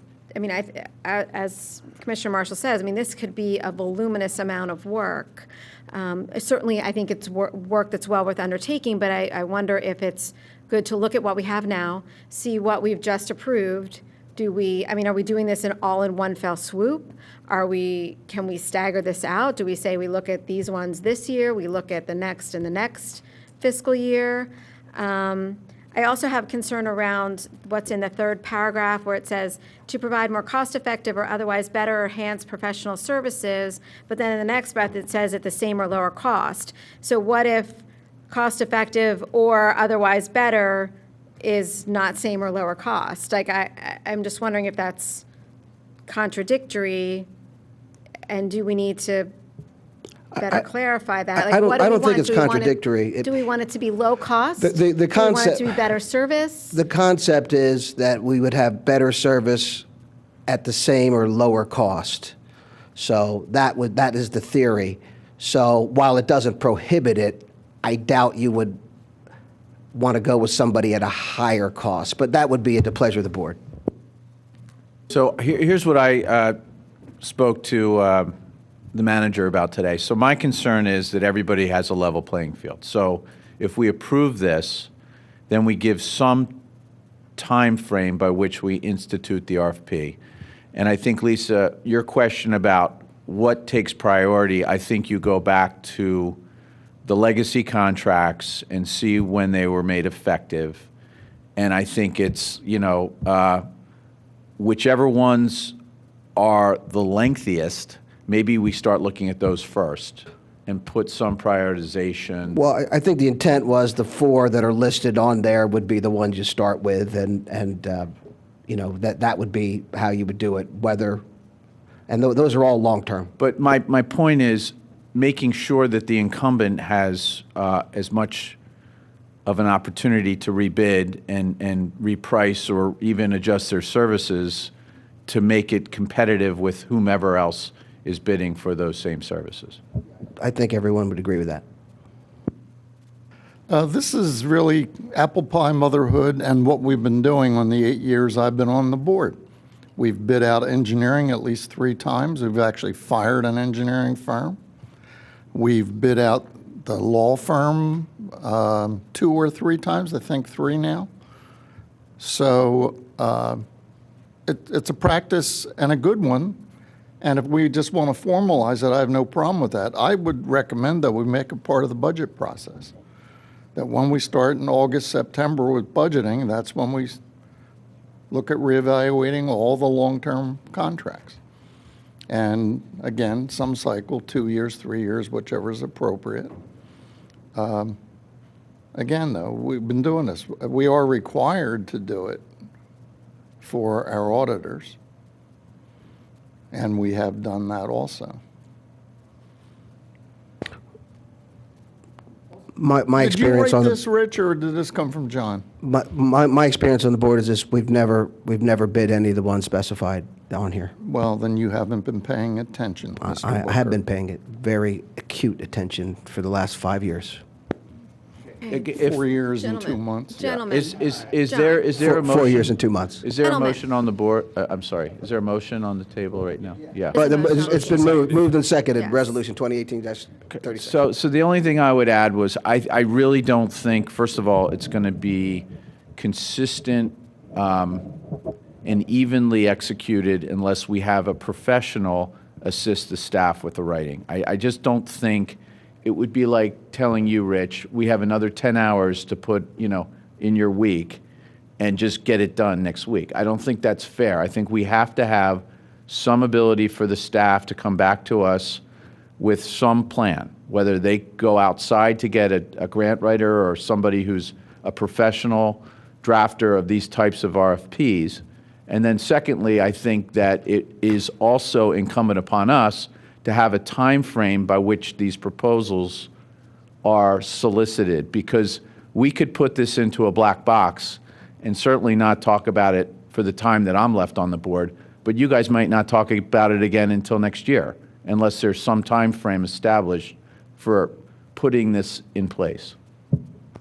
I agree. I'd like to see a timeline for this. I think the number 4, all proposals must be submitted within 4 weeks of date of authorization of this resolution. That's the timeline. Yeah, I think that's I think that's an unreasonable timeline for an expectation on the staff. I would like to see a timeline where, we say we're going to look at this one and a timeline for that. We're going to look at this one and a timeline for that. I don't disagree that going out for RFP is good and it's a healthy thing. I just feel like this is going to be a lot of extra work for the staff, and without, then I think this board will need to allocate some dollars in order to assist. And I see Bob. Yeah, is Bob, like- what are your thoughts? Bob can authorize up to $7,500. Bob, what are your thoughts? What on we'll all do this? is at the next meeting, we'll have a timeline broken out for you to address these. In what it will be to prepare these, we could have drafts available for the board, for your review for each one of these, so that you could critique these, make changes or adjustments on these. This is something that I know, like from Steve's perspective, my perspective, these are things we've done in the past. I appreciate Matt, offering that, because on some of these, depending on the timeline to turnaround, we may need some help on that. But I think, like what Commissioner Booker talked about, the $7,500 limit, I think would be more than enough to be able to get someone to help these. But the typical timeline for a professional service contract, 4 weeks, leaving that out for a 4-week period is a good time frame, maybe 5 weeks with a pre-bid within there, but leaving those out much longer for that, because you're probably going to look for qualifications on there possibly, and then you would negotiate whatever those terms would be there also, as well as part of that package. So, this is something that, again, a lot of these firms, we're not asking for anything different or unusual than what these other firms have looked for in the past. So we could, at the next board meeting, prepare for you a timeline. If this is what you're going to start with, these particular four, if this is what the agreement of the board is, we can put together a timeline and then prepare for you of what we're looking at on this. If that's acceptable to the board, we can do that and then give you that timeline of what it would take.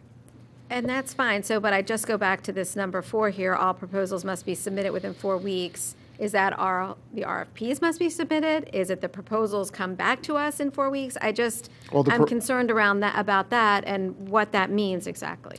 I would interpret it that the 4 weeks is from the time you put the RFP out. It's 4 weeks for them to be returned, and then the board would then begin that review process. This says all proposals must be submitted within 4 weeks from the date of authorization of this resolution, which, if this passes, I'm assuming means today. Am I correct? Steve Norsini, excuse me. So Steve and I have been going back and forth on the RFP for the WBA for the street cleaning. How many pages is that in total? It's 30. 30 pages, yeah. And then you have a detailed spec within, which is about 5 pages, right? So a lot of this is boilerplate, but I think, Lisa, I think the 4 weeks is reasonable in terms of response if it's noticed. I don't think it's reasonable to ask Bob for 4 separately drafted RFPs that are very well thought out with less than what, Bob, 30 days, 45 days? Because you have to weigh in on some of this language, right? So that's why I'm raising this concern with point number 4 and wondering if we need to, before we vote, because we're voting on a resolution, and when we vote on a resolution, we're voting on the language that's here. So to me, does this need to be amended? Well, here's what I'm a little closer to this now because I had to weigh in on this last one. I would suggest that just all we do is amend Mr. Booker's language to talk about 60 days. So if we're approving this tonight, that gives us until May 12th to have bids responded to. That's 8 weeks. How about 6 weeks? 2 weeks to develop RFPs, 2 weeks to develop the package, and 4 weeks to receive it'd be 6 weeks. Have to be noticed. So it's not only are we drafting it, we're also sending it to local papers. Steve, where else do you put it on the website, obviously? The last few requests for proposals we did for professional services, we post on PennBid. PennBid. And in that way, it's open to anybody. So sometimes we get 12 responses, sometimes you get less, but most engineering firms are members of that, planners, pretty much all the things you spoke of, those folks read PennBid or are members of PennBid, and then they have the opportunity to reply. And PennBid keeps things very nice and tidy in regards to responses and timelines. Okay, so my amendment to the motion would be 6 weeks? No, 8 weeks. It would be May 12th, and what you're suggesting is you'd like to see it by May 1st? Yeah. I think so. We said apparently we have a lot of experience, John says, and it's not like we're coming out of the blue. So apparently we do have some form documents to work off of. So I think that's probably enough. Well, I guess I'd like to hear Bob and Steve. Bob, what do you think? Well, I also would like to know how current the present contracts are. When were they last renewed? And what's the term date? So Gilmore and Associates was awarded a 2-year contract. They're in the second year of that term. QCI was awarded a 2-year contract. They're in the second year of that term. Gannett Fleming, the original group that was here by RFP was Gilmore and Associates. Then there was another RFP put out, and Gannett Fleming was appointed by the board. I'll say they're in their 5th year because there was an option to renew, but their role has changed also from what was shown in the request for proposal. I don't know about the solicitor, but those are the two I deal with, Gilmore and Gannett and QCI. So 2 are under contract, and the manager has the ability to terminate those contracts at his discretion. And of course, the board has at their pleasure to do exactly what you're doing with the RFPs. What's May 12th? What date is that? What day of the week? Is that a Monday? I don't have my calendar out. What's the Monday before? When's our meeting in May? What's our meeting in May? May 14th, I believe. So we need it for that Monday, so we're ready for the 14th meeting.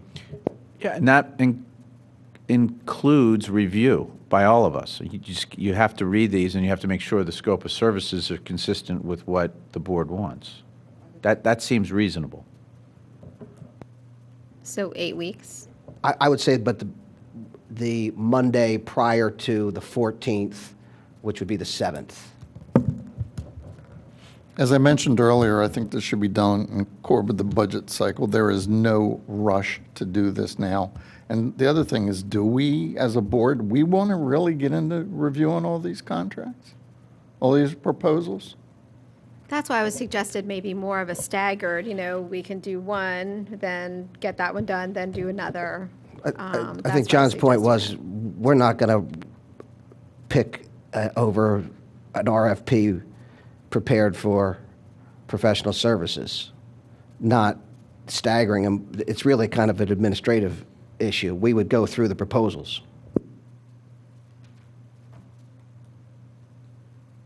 So again, if we're going to do this, I think there's a secondary part of this, which is the bids are due either the 1st, the 7th, or the 12th of May, and then there's going to be a vetting period where hopefully, and I may not even be involved at that point, but you're going to be interviewing with these professionals. So, I mean, it's likely that nothing is going to change until maybe June or July, if one of these firms were to be selected.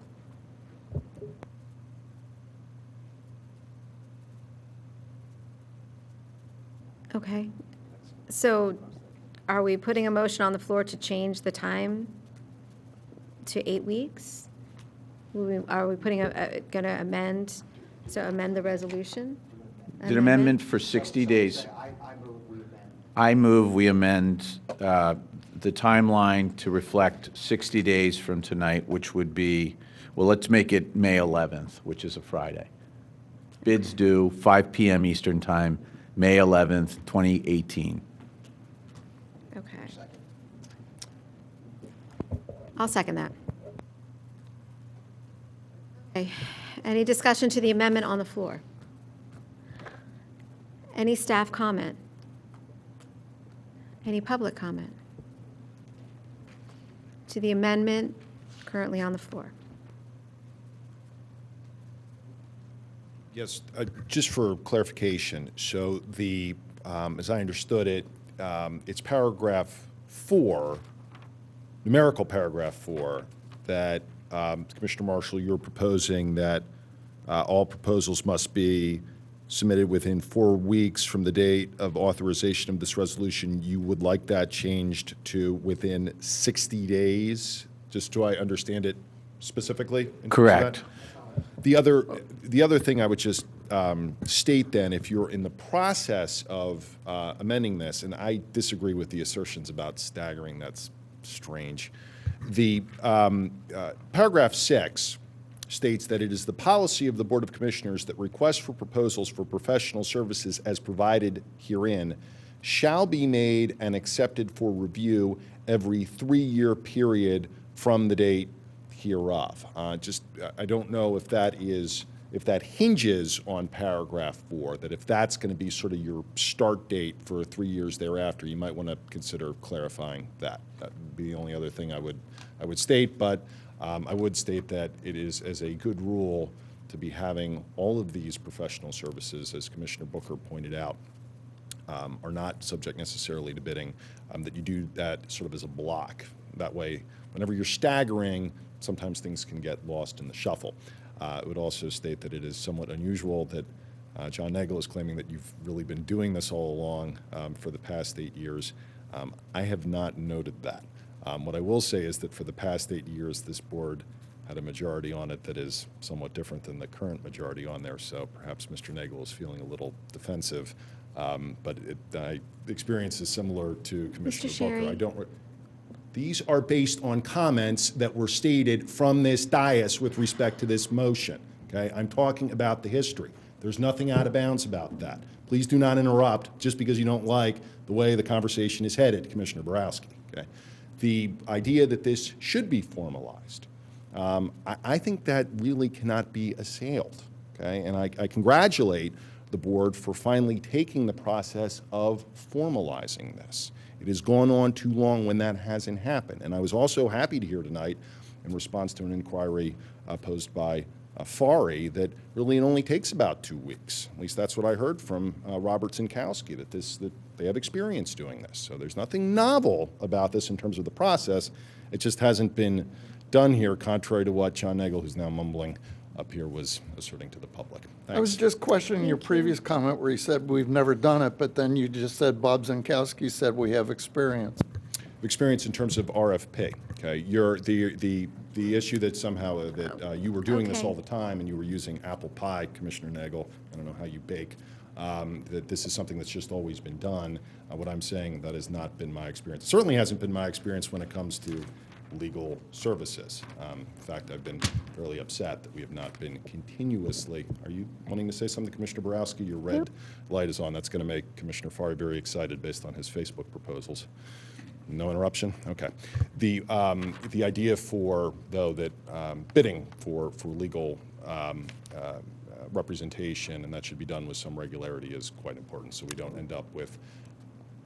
You have a minute. Something to say? Oh, thank you for that minute. That really should not have taken this long to actually require formalization. It was a shame that under Jim Higgins and Elaine Paul Schaefer and John Nagel and certain other individuals that this was never brought to the forefront. So my congratulations to the current majority. This is long overdue. Thanks.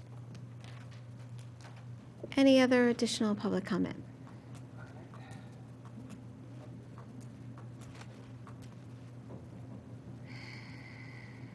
Hi, Kelly Martin, 7th Ward. I was really happy to see this being brought forward. I know it's been discussed a few times. It's really well written about professional services in excess of $15,000 per year. I know it sounded like there was a little confusion in the beginning, but I think we probably all do this in our own homes in January. You look back at your expenses from the year before, and you'll take maybe your largest expense and see how can you do better, better service or less expensive. So I think that this is fantastic. I was curious, though, Commissioner Nagel, you had said that legal services had been bid out 2 or 3 times in the 8 years that you've been here. I'm curious if you can point me in the direction of that request for proposal or the date of the meeting that was discussed. I know you probably won't be able to do that immediately tonight, but I am curious. I'd like to know that because I don't remember ever seeing that come up. So I would appreciate knowing that, if you know the date offhand, or if you can let me know in the future. No? I don't represent you. You don't represent me? No, I represent the Okay, John. Oh, Smart. so Mr. Nagel does not represent me, being a resident of Radnor, and I guess his votes only go for the 5th Ward and not for any of the other residents, in case anyone was wondering. And anyway, so I think that this is great. I understand the 60 days. I think it's great for the for Zinkowski and the staff to be able to do that. And I'm excited that you guys are all looking to adopt this for Radnor. Thank you. Thank you. Any additional public comment? Okay, so this will be a vote to the amendment to the resolution under point number 4 and changing the 4 weeks. Point of order, why not just vote on it as amended? I guess we have to do the amendment? Well, we have a motion, Yeah. we have a motion on the floor for the amendment. So, and that is changing the 4 weeks to 8 weeks, correct? No, it So, was 60 days. was it 60 days? 60 days. 60 days. Bids due. May 11th, do you want it May May 11th, 5 PM Eastern Time, 2018. Okay. All right, that's very specific. Okay, so all those in favor to the amendment of the resolution currently on the floor, please indicate by saying and raising your hand, aye. Aye. Aye. All those opposed? Motion passes 7-0. So back to the original motion on the floor around the resolution. Is there any additional commissioner comment with regards to that? Is there any staff comment? Is there any public comment? Okay, so I will go ahead and call the vote on Resolution 2018-36, a resolution of Radnor Township, Delaware County, Pennsylvania, approving the preparation and advertising of requests for proposals and establishing a policy of regularly requesting and reviewing proposals for professional services to the Township of Radnor with the amendment already so noted. Please indicate by saying aye. Aye. All those opposed? Motion passes 6-1. Okay. So. No, hold on. We don't have. Yeah, Matt. I just, we did not address this in executive session, but I will bring it to the public's attention. President Borowski and I are going to initiate a spring cleanup day for Radnor Township, and it's going to be a voluntary effort, and I hope all of the people in the audience are watching, and I don't know, can we announce the date yet? I think as long as Mr. Zankowski is good with that. So fortunately, here we go. So fortunately, it's a very Mr. Booker. easy date to remember. It's the day after the bids are due. It will be Saturday, May 12th. Yep, mid-May is going to be busy. And there'll be more information about that coming out as we prepare how people can participate, where people can participate. So stay tuned, correct? All right. All And right. are there any? And any additional, is there any additional new business? Well, let me just ask a question on that. Sure. Because I know some of the conversations that were had kind of focused in on the areas around Villanova or the Wayne Business District. I think it might be a good idea to identify areas in every ward. Yeah, that's what okay. this is going to be about, because Commissioner Marshall proposed this originally for those areas, and then I said I'd been speaking with residents, constituents on cleaning up 320, so we just decided to expand it, and we can certainly coordinate within our wards. Okay. Yeah. All right, thank you. Absolutely. Mhm. Okay, any other new business? Okay, public comment.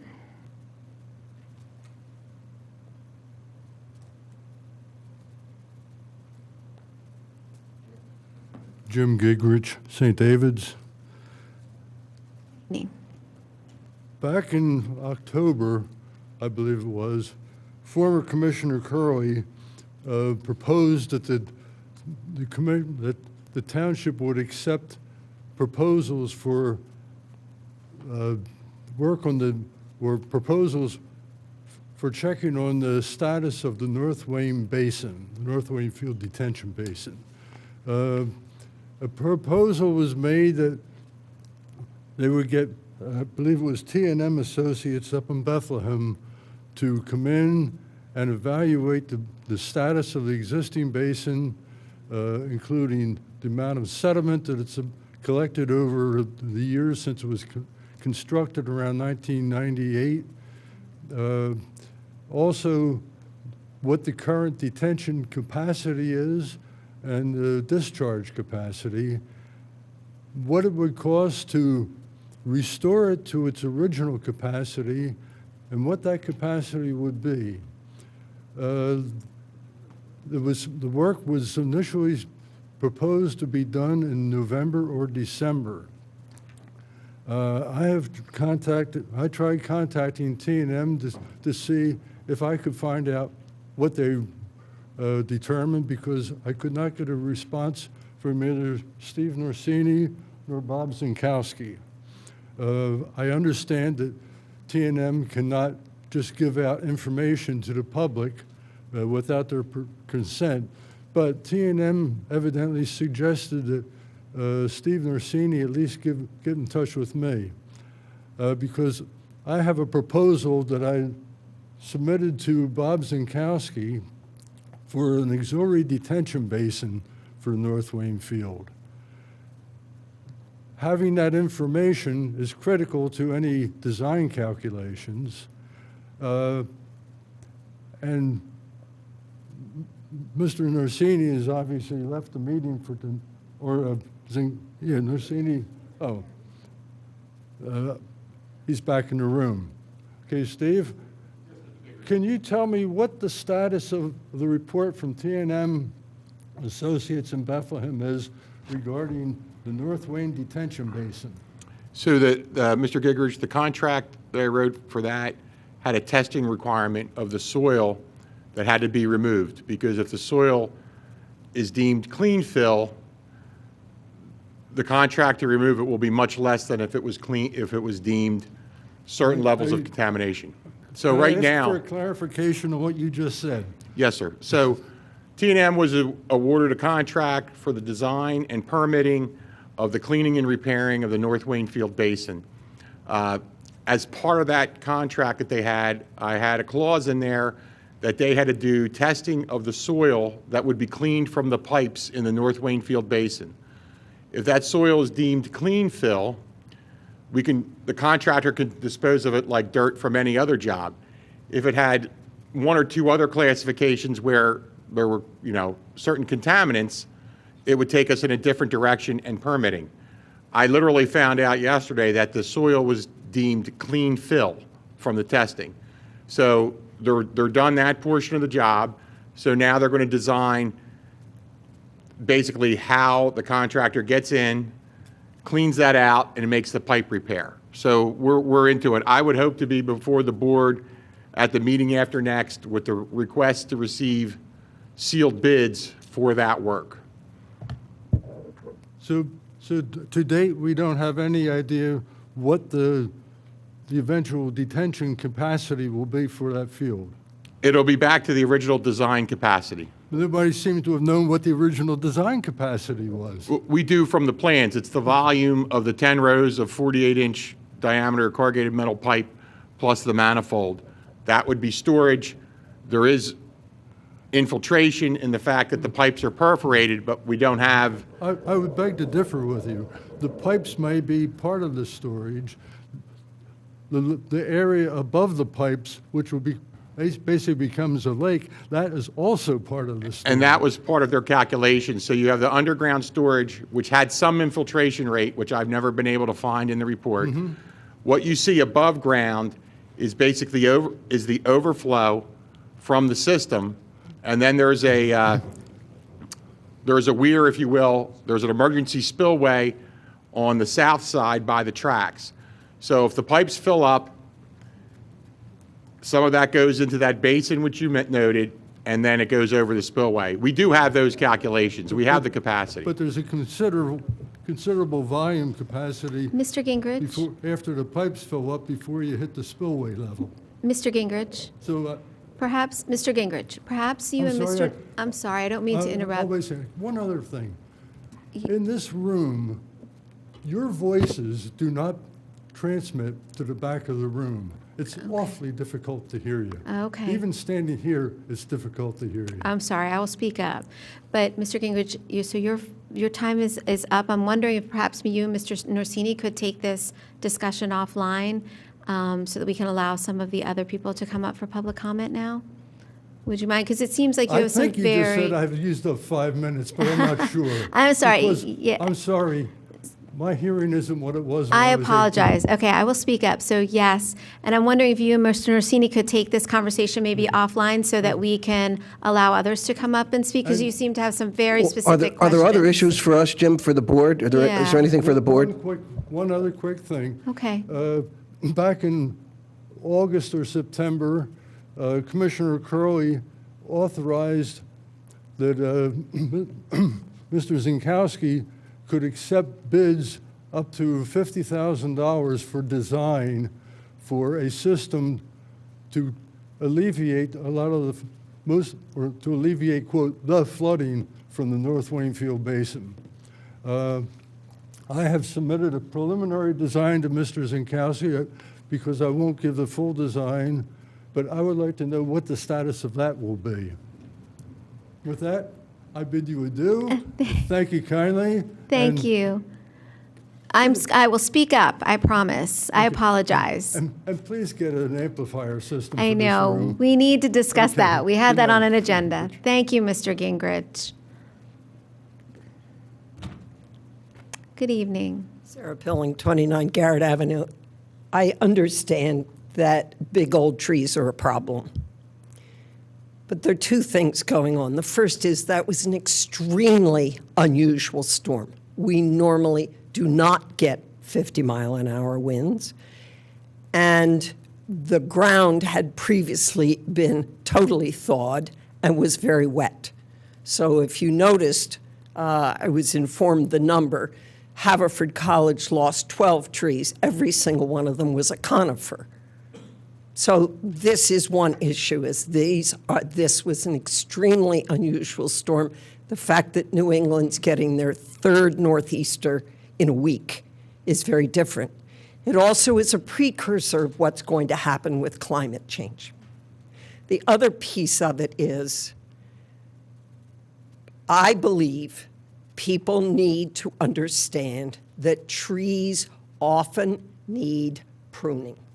Yes, it's an expense, but you can't just plant a tree and let it go for 40 years and then go, oh my, it fell down. And even if it is in the right-of-way, it was on your property and you enjoyed it. And I think people have a responsibility to look after your trees. I am not setting myself up as an example, but in 1975, I got a packet of 100 sugar maples in a packet like this. And I planted one on Garrett Avenue, and because my entire front yard is in the right-of-way, it was in the right-of-way. And every 2 years, I had it pruned to open it up, because the sugar maple has a very big head. And if you've got too many branches, you're going to have a problem.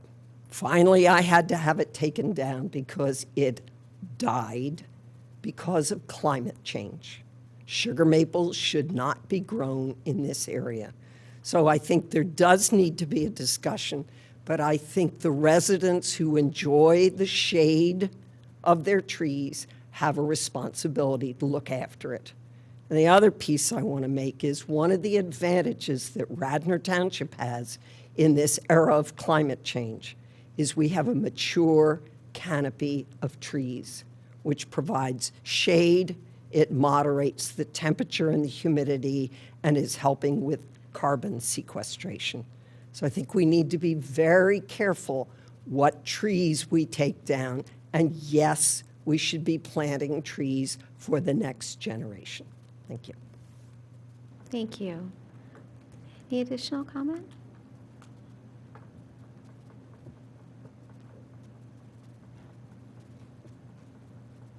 Good evening. Hi, Baron Gemmer, South Wayne Avenue. Two quick items.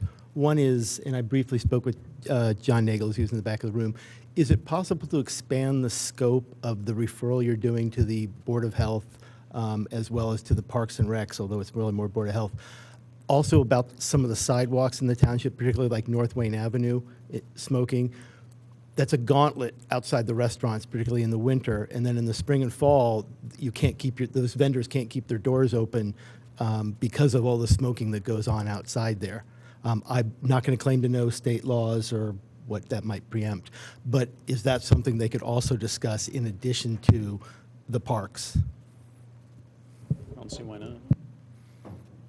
Baron, on the cigarette butt issue, we are addressing that through our RFP with the Wayne Business District and the smoke and the outdoor dining. It all comes together. So I think that those are good suggestions.